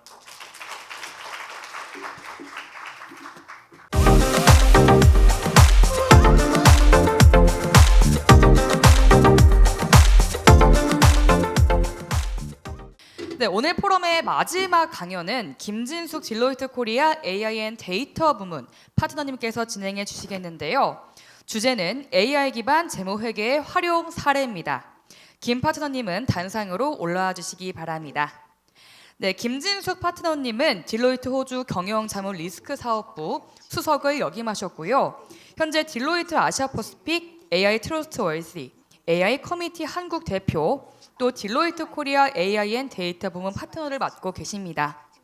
김 파트너님은 금융권 재무 리스크 자문과 또 디지털 전환 분야에서 20년 이상 경력을 쌓아온 전문가로 최근엔 에이전틱 AI를 중심으로 기업 경쟁력 강화를 위한 컨설팅을 주도하고 계십니다. 여러분 큰 박수 부탁드립니다. 안녕하십니까. 오늘 세션 하루 종일 계셨던 걸로 알고 있는데 사실 저는 마지막 세션이라서 왔을 때 한 절반 이상은 비어있지 않을까라는 기대를 하고 왔는데 이렇게 끝까지 자리 지켜주셔서 너무 감사드립니다. 방금 소개해 주셨듯이 저는 딜로이트 코리아의 현재 AI와 데이터 쪽 부문 리드를 맡고 있는 김진숙 파트너라고 합니다. 다시 한번 인사드리겠습니다. 반갑습니다. 사실 AI에 관련돼서 여러분들하고 이야기를 하려면 아마 오늘 하루 종일 회도 모자랄 것 같습니다. 사실 어느 분야 또는 그러니까 어느 도메인 아니면 어느 부서 아니면 어느 본부를 가도 요즘에는 모든 분들이 다 AI를 이야기를 하시더라고요.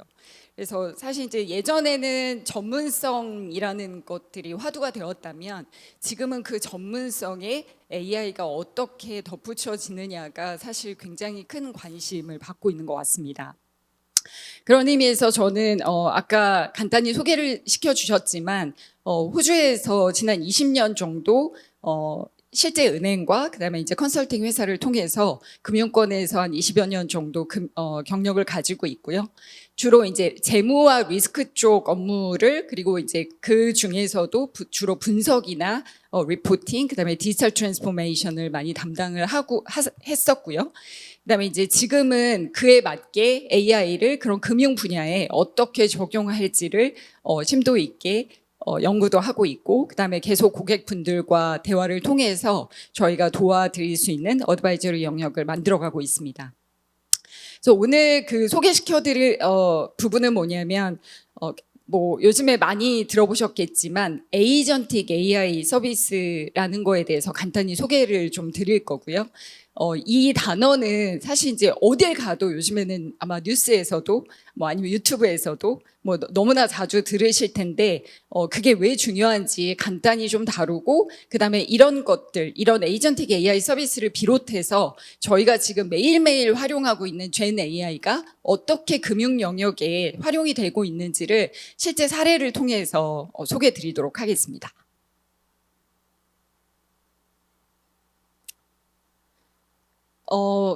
일단은 현재 트렌드를 좀 설명을 드리면 불과 작년까지만 해도 그리고 뭐 올해 초까지만 해도 주로 주요 트렌드가 뭐였냐면 챗GPT. 우리가 젠 AI한테 어떤 질문을 하면 그 질문한 내용에 대해서 젠 AI가 너무 친절하게 검색 결과를 가져다 주죠. 그러니까 여러분들 기억하실지 모르겠지만 예전에 우리가 네이버나 구글이나 뭐 그 이외의 검색 엔진들의 프롬프팅을 하면, 프롬프팅이 아니죠, 검색 요청을 하면 그 검색에 관련된 자료와 링크를 가져다 주지 내가 원하는 실제 내용을 가져다 주지 않았어요. 근데 이제 그게 한 단계 더 나아가서 젠 AI라는 거는 내가 원하는 내용을 아예 바로 가져다 주죠. 근데 이제 문제는 뭐냐면 그 가져다 주는 내용이 실제 거짓말이 섞여 있을 수 있다는 위험 부담이 있죠. 그래서 그거를 이제 보통 많이 들어보셨던 할루시네이션이라는 용어가 있는데, 이제는 여러분 할루시네이션도 너무나 많이 개선이 되어 가고 있어요. 그래서 아마 챗GPT도 버전이 계속 높아지고 있는데 저희가 현재 쓰고 있는 버전이 GPT-5 버전이에요. 근데 이 5 버전은 요즘에 아마 쓰고 계시는 분들은 너무나 잘 알고 계시지만 굉장히 똑똑해요. 그리고 거짓말을 정말 거짓말 아닌 것처럼 하는 경우도 있고요. 그래서 굉장히 조심해서 써야 하는 부분도 물론 있습니다. 근데 너무나 방대한 내용의 그런 것들을, 전문적인 내용들을 너무나 자연스럽게 저희에게 제공을 해주기 때문에 사실 안 쓸 수가 없습니다. 근데 이제 여기에서 끝나는 게 아니라 여러분들 아마 프롬프팅을 하시다가 항상 2% 부족함을 느끼셨을 거예요. 그게 뭐냐면 나는 내가 요청한 내용을 그냥 단순히 검색 결과를 보여주는 게 아니라 이거를 리포트로 만들어줬으면 좋겠어. 이런 욕구 느껴보신 적 있으셨을 거라고 믿습니다. 근데 대부분 그게 안 되죠. 저는 그 시도를 하다가 예전에 챗GPT랑 정말 싸운 적이 있었거든요. 왜냐하면 얘가 또 거짓말을 하는 거예요. 내가 PPT 파일을 만들어줄게, 제가 요청한 거에 대해서. 근데 만드는 척을 하는 거예요. 계속 뭔가 로딩을 해. 그래서 한 20분을 넘게 기다려서 뭔가가 뚝 나왔는데 링크를 클릭해 보니까 파일이 액세스가 안 되는 거예요. 열리지가 않아요. 그래서 이거 왜 안 열리냐. 그래서 계속 이제 막 언쟁을 했었는데 결국은 얘가 포기를 하더라고요. 죄송합니다만 저희에겐 그런 기능이 제공되지 않습니다. 이게 젠 AI와 AI 에이전트의 가장 큰 차이점입니다, 여러분. 그래서 프롬프팅을 하고 그 검색 결과로 내가 원하는 마지막 결과까지 도출해주는 그런 좀 독립되고 통일된 하나의 타스크를 엔투엔 처리해주는 게 AI 에이전트입니다. 근데 이제 AI 에이전트는 그렇게 하나의 타스크에 대해서 독립적인 업무를 수행을 한다고 하면 에이전틱 AI, 조금 용어가 어려운데 요 에이전틱 AI 서비스라는 건 뭐냐면 지금 제가 방금 말씀드렸던 하나의 독립된 에이전트가 존재하는 게 아니라 되게 다양한 에이전트들이 존재를 해요.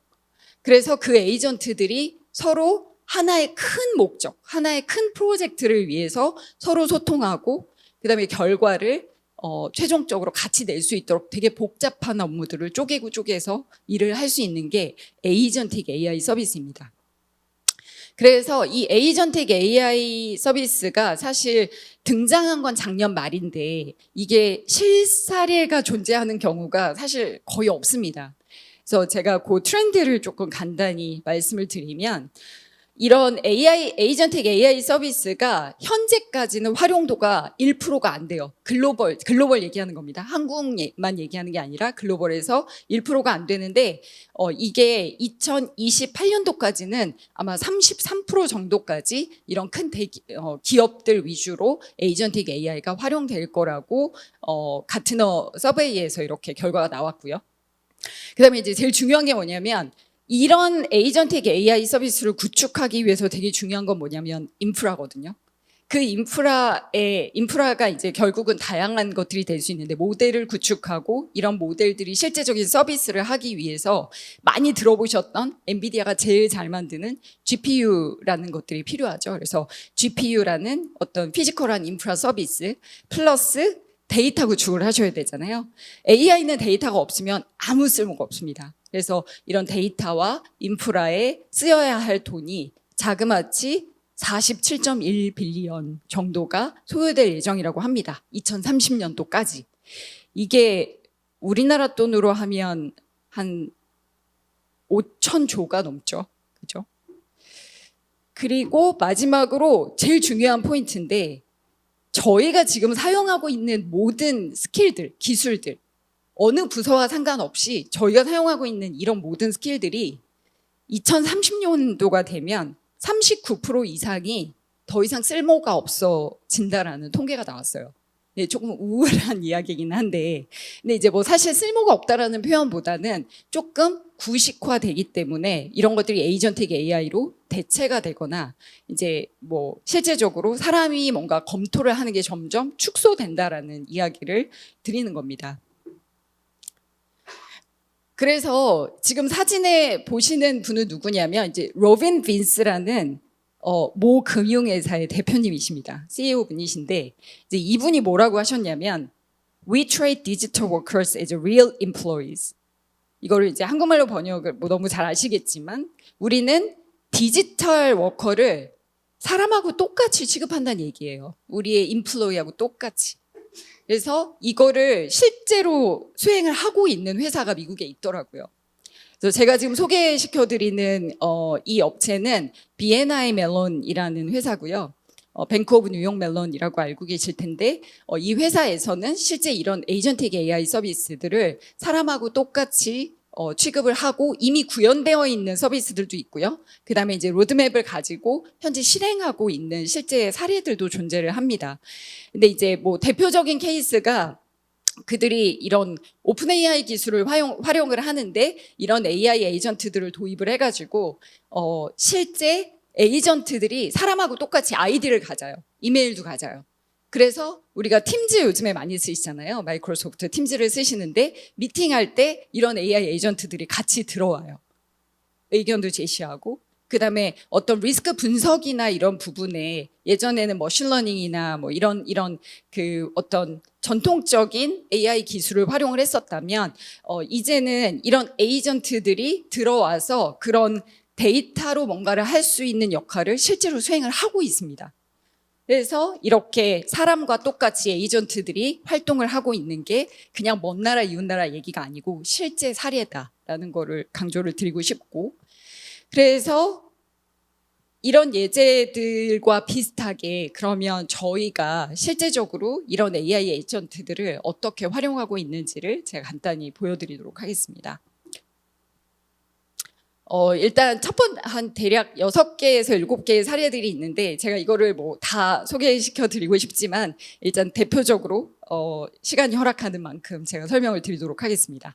일단 첫 번째 케이스는 저희 딜로이 글로벌에서 개발한 C-Suite 에이전트라는 이제 일명 요즘에 유튜브나 이런 데서 아마 보신 분들도 꽤 있으실 텐데 조라라는 프로덕트입니다. 이거를 이제 보통 저희가 플랫폼이라고 표현을 하는데 이거는 어떤 거냐면 이제 그냥 예전에 여러분들이 많이 알고 계시는 RPA, 자동화 개념을 벗어나서 조금 더 지능적인 거예요. 그래서 자동화만 하는 게 아니라 실제로 그 내부에서 AI가 자동화한 것들을 그 다음 단계 리포트도 만들어주고 그 다음에 그 리포트를 만들어준 거에 대해서 인사이트도 제공하고 그래서 이것들이 대부분 다 데이터를 기반으로 이루어지는 모든 엔투엔드 자동화 프로세스가 만들어져 있다.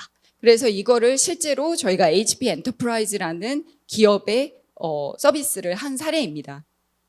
그래서 이게 뭘 하는 거냐면 사실 이제 이 조라라는 프로덕트는 저희가 이제 일단 오늘은 재무 쪽에 대한 소개를 드리는 건데 저희가 이제 로드맵을 가지고 계속 발전시켜 나가고 있는 과정이고요. 뭐 그런 다양한 뭐 재무, 커스터머, 공급망 관리 뭐 모든 영역을 저희가 섭렵을 하겠지만 일단 첫 번째 만든 케이스는 재무 영역에 이런 그 CFO를 위한 대시보드를 만들었습니다. 근데 이게 그냥 단순한 대시보드가 아니고요. 이제 우리가 대시보드 만드는 거는 기존의 툴들을 활용해서 사실 얼마든지 만들 수 있는데 이 대시보드의 특징은 뭐냐면 일단 C-Suite이 뭔가 내가 리콰이어먼트를 담당자들한테 요구하고 그 요구한 사항들을 다시 데이터 애널리스트들한테 이야기해서 뒤에서 이제 데이터에 대한 인사이트를 추출하고 그 내용들을 리포트로 만들고 그 보고된 거를 받아보는 이런 모든 과정들을 자동화시킨 솔루션입니다. 그래서 요거를 이제 조금 더 자세히 설명을 드리면 일단 뭐 재무 비율, 데이터, 가치 분석을 통한 경영진의 핵심 의사 결정을 잘 하실 수 있도록 만든 솔루션이라고 보시면 됩니다. 요거는 이제 그 기존 방식이랑 그다음에 이런 에이전틱 AI 플랫폼을 도입했을 때의 차이점을 조금 구체적으로 이렇게 플로우로 보여드리는 건데요. 뭐 예전 같으면 이런 대시보드를 만드는 과정이 제가 방금 구두상으로 말씀드린 것처럼 업무 지시가 떨어지면 요구사항을 분석하고 잠시만요. ERP를 대부분 한국에서 많이 쓰고 계시다고 들었습니다. 이런 재무 관련된 솔루션으로. 그래서 예를 들어 ERP를 쓰신다고 하시더라도 사실 이제 이런 과정들이 필요하고요. 이거에 관련된 리소스들이 이제 다양한 리소스들이 필요합니다. 그래서 요구사항 분석, 그다음에 실제적으로 데이터를 ETL 단계까지 가야 하는 경우도 있겠지만 어쨌든 다양한 뭐 레거시 플랫폼부터 포함해서 다양한 데이터들에 접근을 해서 자료를 수집하고 그 수집한 거를 SQL 퀘리를 보통 사용을 하시죠. 그래서 이제 데이터를 가공을 해가지고 수집을 한 다음에 그거를 깊이 분석을 하시죠. 이제 드릴다운을 하시고 거기에서 이게 어떤 의미, 이런 데이터를 보여주는데 이게 어떤 의미인지를 분석해서 리포트를 만들고 대시보드를 만드는 이런 과정을 거칩니다. 근데 이제 여기서 보시면 이 조라 AI를 도입했을 때 특히 이제 에이전틱 AI 서비스를 구현했다고 가정을 하면 여기에서 업무 지시를 사실 받을 필요조차도 없죠. 물론 이제 초반기에는 뭔가 설계를 하고 워크플로우를 이해를 하는 단계에선 필요하겠지만 어쨌든 그 업무 지시 과정 다음에 오는 모든 것들이 자동화되어 있습니다. 그래서 뭐 예를 들면 자료를 수집하는 것조차도 사실은 뒤에 있는 AI 에이전트가 필요한 그러니까 받은 프롬프트를 뒤에서 알아서 해석해서 필요한 데이터들에 접속을 하고 그다음에 그거에 대해서 가공을 하고 그리고 그거를 취합해서 인사이트를 내고 인사이트를 낸 거를 HTML 제너레이터를 통해서 대시보드로 자동적으로 만들어 드립니다. 그래서 이제 이런 과정들을 에이전트를 통해서 전 자동화를 해 놓으면 마지막에 CFO가 이 결과값을 뭔가 그러니까 requirement를 드렸던 분한테 받는 게 아니고 그냥 CFO가 직접 접근하셔서 수시로 확인하시면 돼요. 그래서 예전에는 뭐 분기별 보고 아니면 연별 보고 이런 것 때마다 사실 이제 담당 부서가 굉장히 바쁘셨거든요. 근데 이제 이 과정을 실시간으로 그냥 볼 수 있기 때문에 엄청나게 시간을 세이브할 수 있었죠. 그래서 실제 이렇게 구현한 것 때문에 업무의 효율성이 50% 이상 향상이 되었다고 이제 저희가 피드백을 받게 되었습니다.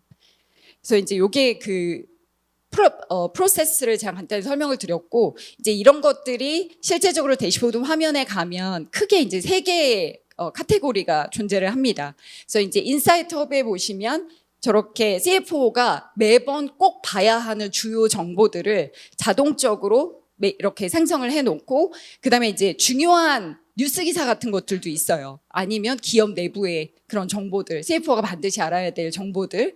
그다음에 이제 그거 외에 어떤 큰 문제가 있었거나 뭐 예를 들면 갑자기 레버뉴가 왜 10%가 감소했지? 뭐 이런 되게 좀 큰 사건들이나 이런 부분들에 대해서 밑에 이제 서머라이즈를 해주기도 하는. 근데 이제 이런 포맷들은 사실 얼마든지 커스터마이즈가 가능합니다. 근데 이제 이런 것들을 만약에 직접 도입해서 사용을 하시게 되면 기본적인 플랫폼을 제공을 해드리고 그 과정 이제 어떤 이거를 처음부터 만드셔야 하는 그런 과정들을 줄이실 수가 있고요. 그다음에 이제 두 번째 카테고리는 퀘리 포탈이라고 해서 기존의 프롬프트 레지스트리에 되게 자주 쓰이는 질문들을 미리 등록을 해놓으세요. 그러면 이제 그거에 대해서 얘가 자동적으로 저렇게 위에 6개의 항목들을 보여주고요. 그다음에 이제 그 항목들에 대해서 클릭을 하고 들어가면 인사이트를 자동적으로 또 생성을 해줍니다. 이게 왜 이런 결과가 나왔는지. 아까 말씀드렸던 것처럼 지난 분기 대비 왜 이번 분기에는 갑자기 비용이 20%가 증가했지? 그럼 이제 그거에 대해서 뒤에서 데이터에 대한 분석이 자동적으로 이루어지기 때문에 그 인사이트가 자동적으로 추출이 된다. 근데 만약에 여기 등록되어 있지 않은 내용은 직접 프롬프팅을 하셔서 계속 상호작용을 하시면 됩니다. 그래서 이제 사용자가 그게 CFO가 될 수도 있고 재무팀의 일원이 될 수도 있는데 그분들이 이거를 자기 주도형으로 지속적으로 분석을 하고 다른 팀한테 요청을 하지 않으셔도 되는 장점이 있습니다. 그리고 이제 마지막으로 이런 퍼포먼스 펄스라고 해서 이제 그 다양한 오퍼레이셔널 퍼포먼스 리절트를 또 관리를 하시는데 이런 부분에 대해서 종합적인 인사이트를 제공하는 카테고리도 보여줍니다. 자, 이제 제가 지금 요거를 미리 말씀드린 이유는 데모를 보실 때 지금 데모가 저희가 영문으로 제공이 되거든요. 그래서 이제 그 인사이트를 조금 기억하시고 간단한 데모를 보시면 조금 도움이 되지 않을까 싶습니다. 간단히 데모 보여드리도록 하겠습니다.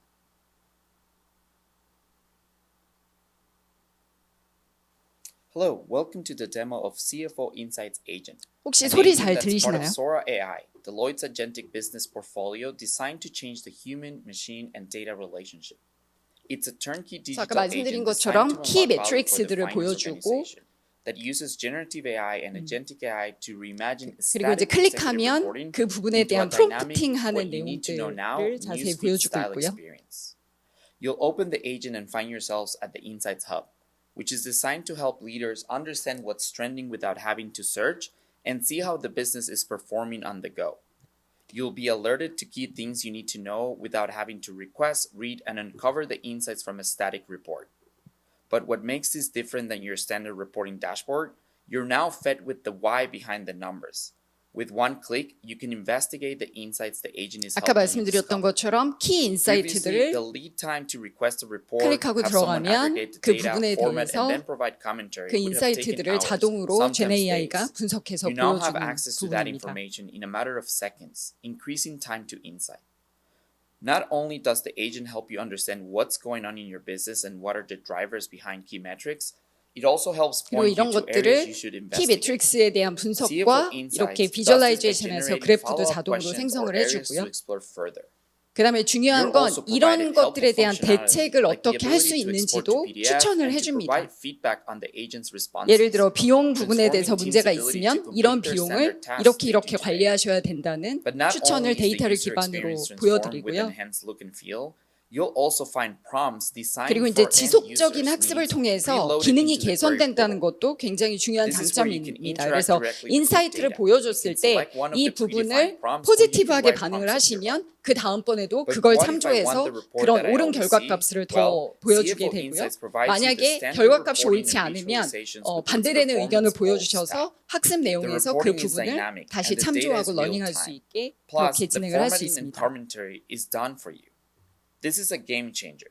We are reimagining their operational performance review process, eliminating the need to prep lengthy presentations for 그래서 뭐 recurring 이거는 business 이제 reviews. 지역별로 This 실제적으로 frees up 주문 time for insight 파이프라인에 대한 generation, 관리 helping 내역을 business 이렇게 leaders 보여주고 있고 and their team 그거에 to 대한 spend more time 인사이트를 driving actionable 보여주고 business 있습니다. decisions rather than reporting the news. That's left to CFO Insights. 그리고 이제 그거를 되게 디테일하게 브레이크다운 해가지고 프로덕트별로 서비스별로 이게 왜 이랬는지에 대한 분석 결과를 보여주는 거죠.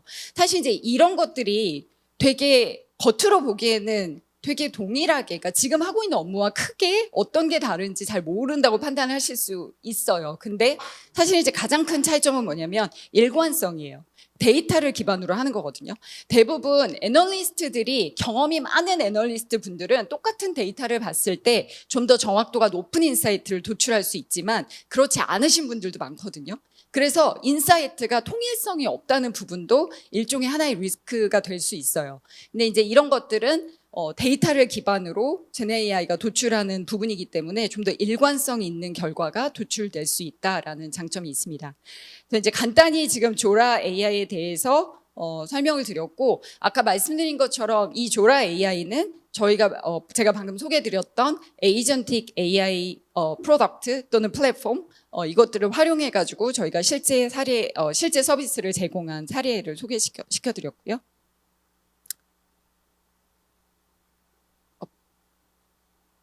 그다음에 이제 두 번째 사례는 이거는 GenAI도 아니고 에이전틱 AI 서비스도 아닙니다. 근데 제가 아까 맨 처음에 한 10분 전에 말씀드렸던 걸 다시 한번 돌이켜 보시면 에이전틱 AI는 AI 에이전트들을 자율적으로 활용할 수 있는 하나의 그러니까 멀티모달 서비스라고 보통 표현을 하거든요.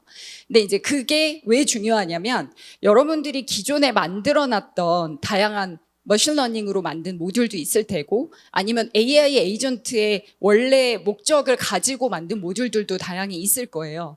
근데 이제 이런 것들을 사실은 전체적으로 오케스트레이션 할 수 있도록 설계를 하고 필요한 기능들 또는 그게 에이전트가 됐든 아니면 여러분들이 흔히 알고 계시는 코파일럿이 됐든 아니면 다른 툴들을 불러서 전체 내가 하는 업무에 엔투엔을 수행할 수 있는 이런 것들이 이제 멀티모달이라고 생각을 하시면 되는데 여기에서 지금 제가 보여드리는 사례는 기존에 이제 한 은행에서 상시 감시 모니터링이라는 걸 합니다. 이제 이게 뭐냐면 트랜잭션이 다양하게 있을 수 있어요. 그러면 예를 들어 내가 예금 어카운트를 뭐 시중은행 중에 하나 가지고 있는데 그 예금은행에서 조금 이상 패턴이 발견이 되면 사고가 날 수도 있다. 어떤 잘못된 결과가 날 수 있다고 판단이 되면 이거를 이제 은행 내부에서는 백엔드에서는 이런 것들을 관리를 하시거든요.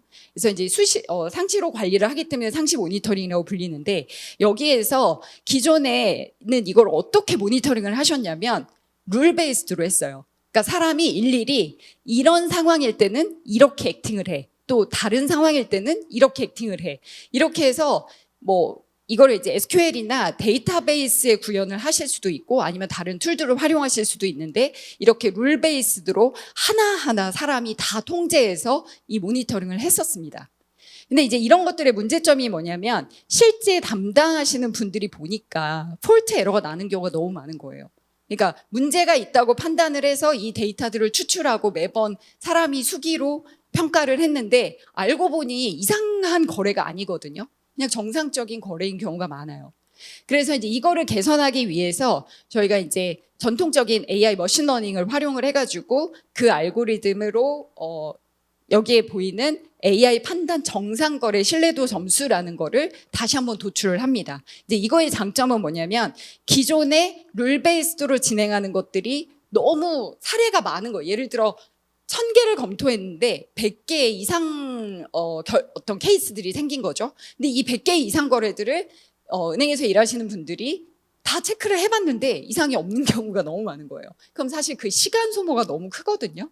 그래서 이거를 좀 줄일 수 있는 방법이 없냐. 그래서 저희가 이제 개발을 해드렸던 게 이런 AI, 그러니까 머신러닝을 활용한 특정 알고리즘들이 있습니다. 제가 이제 기술적인 부분은 언급을 안 하겠지만 그런 모델들을 통해서 이제 실제로 이게 정상 거래인지 이상 거래인지를 판별해서 이런 아까 말씀드렸던 1000개 중에 100개가 아니라 그 100개 발견된 것 중에 사실은 정상 거래가 99%이다. 정말 좀 이상해 보이는 건 1%밖에 없다라고 어떤 결과를 내줄 수 있는 그런 기능들을 수행을 함으로 해서 저희가 실제적으로 업무 생산성을 굉장히 극대화시킨 그런 케이스고요.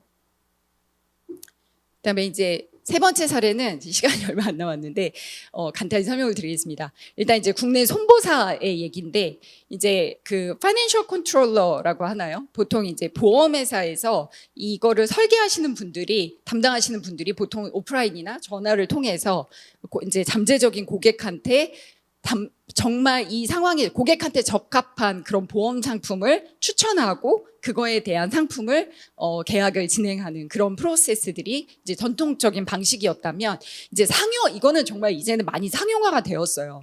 그래서 이제 국내 손보사에서 지금은 이걸 어떻게 하시냐면 AI를 활용을 하시는데 보통 챗봇을 많이 이용을 하십니다. 그래서 챗봇에다가 나의 성별, 내 나이, 그다음에 이제 나의 직업 이런 것들을 넣으면 이것들이 관련된 데이터를 GenAI를 통해서 이제 그 GenAI 인터페이스를 통해서 관련된 정보들을 데이터에서 긁어와요. 그래서 이분과 유사한 카테고리에 있는 사람들이 어떤 보험 상품을 들어있고 그다음에 어떤 담보가 적합하고 그다음에 여기서 키포인트 하나가 뭐냐면 그냥 단순히 데이터에 있는 것만 긁어오는 게 아니라 이제 트렌드가 계속 바뀌잖아요. 그래서 요즘 그 중립자 암 치료 아마 여러분들 많이 들어보셨을 텐데 요즘에 이제 이게 또 굉장히 핫하잖아요. 비용이 되게 비싸고 한 번 암 치료를 할 때 훨씬 더 일반 치료보다 조금 더 정확도가 높고 그다음에 이제 회복률이 되게 높기 때문에 많이 찾으시는데 그럼 이제 이런 것들을 사람들이 많이 선호하는 트렌드가 있는 거잖아요. 그래서 이제 이런 것들을 외부 정보를 통해서 트렌드를 읽어오고 그것들을 사용자, 아까 말씀드렸던 사용자 정보에 적합한 그런 데이터와 같이 결합해서 보험 상품을 추천해 준 케이스입니다. 그래서 이제 이런 걸 통해서 이거 뭐 챗GPT가 아니라 챗봇을 이용하는 거기 때문에 주말이 됐든 아니면 새벽 2시에 하시든 얼마든지 자유롭게 보험 상품을 생성할 수 있는 케이스였죠. 그래서 이런 부분 때문에 사실은 계약률이나 그다음에 이제 소비자 만족도가 되게 높아졌던 케이스고요. 그다음에 이제 네 번째, 지금 한 3개 정도가 더 남아 있는데 제가 하나만 더 설명을 드리도록 하겠습니다.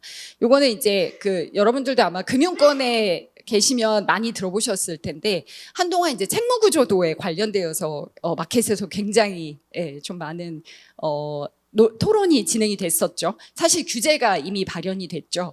그래서 이거는 뭐냐면 이제 금융업계에서 터지는 다양한 사고들이 있어요. 이제 뭐 횡령 사고가 될 수도 있고 뭐 내부적인 다양한 사고들이 터지는데 이제 이게 발생할 때마다 그런 책임 소재나 아니면 만약에 책임 소재가 아니라면 왜 내가 억울하게 퇴직을 해야 되는, 그러니까 임원분들 같은 경우는 그런 이슈들도 되게 많았고, 그러면 이제 내가 면책을 받으려면 나는 충분히 이런 것들을 잘 관리했다고 하는 그런 면책 사유들이 분명해야 되는데 이런 것들이 존재하지 않으면 분명히 보여지지 않으면 사실은 되게 억울한 상황도 많이 발생할 수 있거든요. 그리고 무엇보다 중요한 건 그런 사건들이 발생하지 않아야 된다는 게 더 중요하거든요. 그래서 이제 선제 대응이나 이런 부분을 위해서 궁극적으로는 책무 구조도라는 것들을 대부분 도입을 하셨어요. 지금은. 그래서 근데 이제 이 문제가 뭐냐면 이 책무 구조도가 되게 수작업이 많아요. 저희도 들어와서 프로젝트를 여러 번 진행을 했었지만 이런 것들이 이제 엑셀 기반으로 그 책무, 내가 하는 업무에, 그러니까 모든 운영 프로세스 내에서 어떤 것들을 책임 있게 수행을 하고 있는지를 증빙을 해야 되는 경우가 너무 많은 거죠. 근데 이게 증빙해서 또 끝나는 게 아니죠. 증빙한 내용들을 부서장 또는 그 위에 임원분들이 계속 체크를 하셔야 되고 승인을 주셔야 돼요. 잘하고 있다는 부분을. 그래서 이제 이런 것들이 수기로 진행이 되다 보니까 너무 업무로드가 심해진 거예요. 그래서 이런 것들을 그러면 AI를 통해서 어떻게 개선을 할 수 있는가 하는 것들이 이제 계속 마켓 어젠다로 올라왔고 저희가 이제 최근에 은행 중에 한 곳에 이제 유사 서비스를 제공을 했습니다. 그래서 뭐 궁극적으로는 이런 내부 통제 관리를 하기 위해서 뭐 예를 들어 어떤 사건들이 터졌을 때 또 그 사건들을 우리도 잘 하고 있는지를 검토해야 되기 때문에 아니면 내부적으로 만든 규제나 이런 것들을 또 바꾸셔야 되잖아요. 내부 정책이나 이런 것들을. 그래서 이제 그런 것들을 잘 반영해야 되기 때문에 이런 내부 규제나 사례에 대한 모니터링하는 부분. 그다음에 실제적으로 아까 말씀드렸던 것처럼 이런 내용들을 제대로 하고 계시는지 증빙 자료를 시스템에 업로드를 하고 그다음에 내가 해야 하는 업무에 대비 내가 지금 잘 하고 있다라는 걸 증명하셔야 되기 때문에 그 증빙 자료와 실제로 해야 되는 업무를 비교하고 마지막 리포트를 작성해서 승인을 올려야 되고 그럼 이제 승인을 올렸을 때 그거를 승인 처리를 해주셔야 되는 업무도 되게 좀 컸죠. 그래서 이런 것들을 대부분 이제 자동화하는 그런 사례를 서비스함으로써 업무 효율성을 굉장히 높인 케이스입니다. 제가 2분 정도 지났는데 한 가지만 더 설명을 드리고 종료를 하도록 하겠습니다. 다음 케이스는 뭐냐면 이제 내부회계라고 해서 이제 보통 내부 통제라고 많이 알고 계실 텐데 이제 대부분의 업체가 어느 정도 엔터프라이즈급 또는 중견기업도 마찬가지인데 내부적으로 많은 리스크들이 존재를 합니다. 이제 그런 다양한 리스크들을 관리를 하실 때 그 리스크에 해당하는 통제 영역들을 수립을 하시고 그 통제 영역이 잘 수행이 되고 있는지를 뭐 매 분기 또는 매해 뭐 이렇게 계속 내부적인 감사를 진행하는 걸로 알고 있습니다. 그래서 이런 감사를 진행을 하실 때 마찬가지예요. 수기 작업들이 너무 많죠. 그래서 내가 이런 통제를 이렇게 하고 있다라는 거를 이제 테스팅 어프로치를 만들고 그 테스팅 어프로치에 해당하는 걸 증명하기 위해서 이제 그 증빙 자료들을 올리기도 하시고 아니면 그거에 대한 리포트를 작성을 하기도 하시고 그래서 이제 보통 그런 것들을 통합적으로 저희가 운영 평가라고 표현을 하는데 그 운영 평가를 하는 과정들이 굉장히 수유 작업이 많고 지리한 작업들이 많습니다. 그래서 이런 부분들을 이제 자동화함으로써 결국 이제 업무 효율성을 되게 증대시킨 케이스인데 여기서 사실 자동화한 것도 중요하지만 굉장히 중요한 포인트는 뭐냐면요. 그 외부 회계 감사를 하시는 분들도 마찬가지고 내부적으로 이런 통제를 감사하시는 분들도 마찬가지인데 사람이 하는 거잖아요. 그죠? 그러면 숙련도 그다음에 그들이 가지고 있는 인사이트에 따라서 실제적으로 결과값이 다를 수 있다는 거예요. 그죠? 그러면 그게 통일성이 없기 때문에 같은 내용인데 A에게는 그러니까 통과를 할 수도 있고요. A라는 사람에게 받은 내용이. 그다음에 B라는 사람한테 받은 내용은 통과가 아니라 페일이 날 수도 있어요. 근데 이제 이거를 AI의 효과를 빌어서 이런 구현을 하게 되면 가장 큰 장점 중에 하나가 통일성 있는 결과값을 낼 수 있다는 게 가장 큰 장점입니다. 근데 이제 이런 좀 똑똑한 AI 프로덕트를 만들기 위해서는 궁극적으로 도메인 날리지가 굉장히 필요합니다. 그러니까 예를 들면 회계 감사를 또는 내부 통제에 대한 이런 운영 평가를 자주 하셨던 분들이 이런 노하우를 모델한테 학습시켜서 말 그대로 요즘에 이제 버티컬 모델이라는 표현을 많이 쓰거든요. 그러니까 LLM이 이런 우리한테 오픈되어 있는 정보들을 기반으로 정보를 제공한다고 하면 버티컬 모델들은 뭐냐면 특정 도메인에 좀 더 전문화되도록 트레이닝을 시키는 거예요. 그 트레이닝을 시키는 방법이 굉장히 다양한데 우리가 흔히 할 수 있는 부분은 프롬프팅을 통해서 계속 학습을 시키는 방법이 있고요. 아니면 이제 파인 튜닝 같은 걸 활용하시는 방법이 있고요. 그다음에 이제 내부 데이터나 이런 걸 통해서 좀 더 내부 데이터에 특화된 그런 정보들을 만들 수 있는 그런 이제 레그를 활용하실 수 있고요. 그다음에 요즘에 팔란티오 되게 유명하죠. 이제 온톨로지 기반이라고 해가지고 우리가 가지고 있는 데이터들이 너무 다양하고 복잡한데 그 다양하고 복잡한 데이터들을 관계를 미리 잘 학습을 시켜가지고 얘네가 그 문맥 자체를 이해할 수 있는 형태로 모듈을 만드는 거죠. 그래서 사실 이제 이 팔란티어 기술이 최근에 이제 데이터 관련돼서 굉장히 부상하고 있는 그런 상황이고요. 그래서 이제 이런 다양한 기술들을 이용해서 이런 벌티컬 모델이 만들어지는데 이것도 마찬가지로 그런 다양한 영역들의 기술들이 활용이 되어서 이런 내부 회계 관련되게 많이 트레인을 받은 모델입니다. 그래서 이런 걸 통해서 좀 더 훨씬 더 효율적으로 저희가 시간을 세이브하면서 자동화시킬 수 있다라는 거를 말씀을 드리고 시간이 좀 많이 지체돼서 죄송합니다. 사실 이제 다른 케이스들도 있는데 제가 마지막으로 조금 이런 사례들을 통해서 강조드리고 싶은 건 뭐냐면요. 오늘은 제가 재무 회계에 대한 AI의 활용 사례를 여러분들한테 설명을 드렸는데 사실 CFO가 뭐의 약자인지 아시죠? Chief Financial Officer였었잖아요. 그래서 이제 보통은 이 재무를 담당하시는 최고 책임자이시고 그다음에 이분들은 말 그대로 재무를 제대로 정말 잘 관리하셔서 회사의 경영을 지원하시는 그런 역할이었다고 보면 저는 이 에이전틱 AI가 활성화되게 되면 저희의 사고의 방향이 바뀌어야 된다고 생각을 합니다. 그래서 그게 뭐냐면 숫자를 어떻게 읽느냐가 너무 중요한 거예요.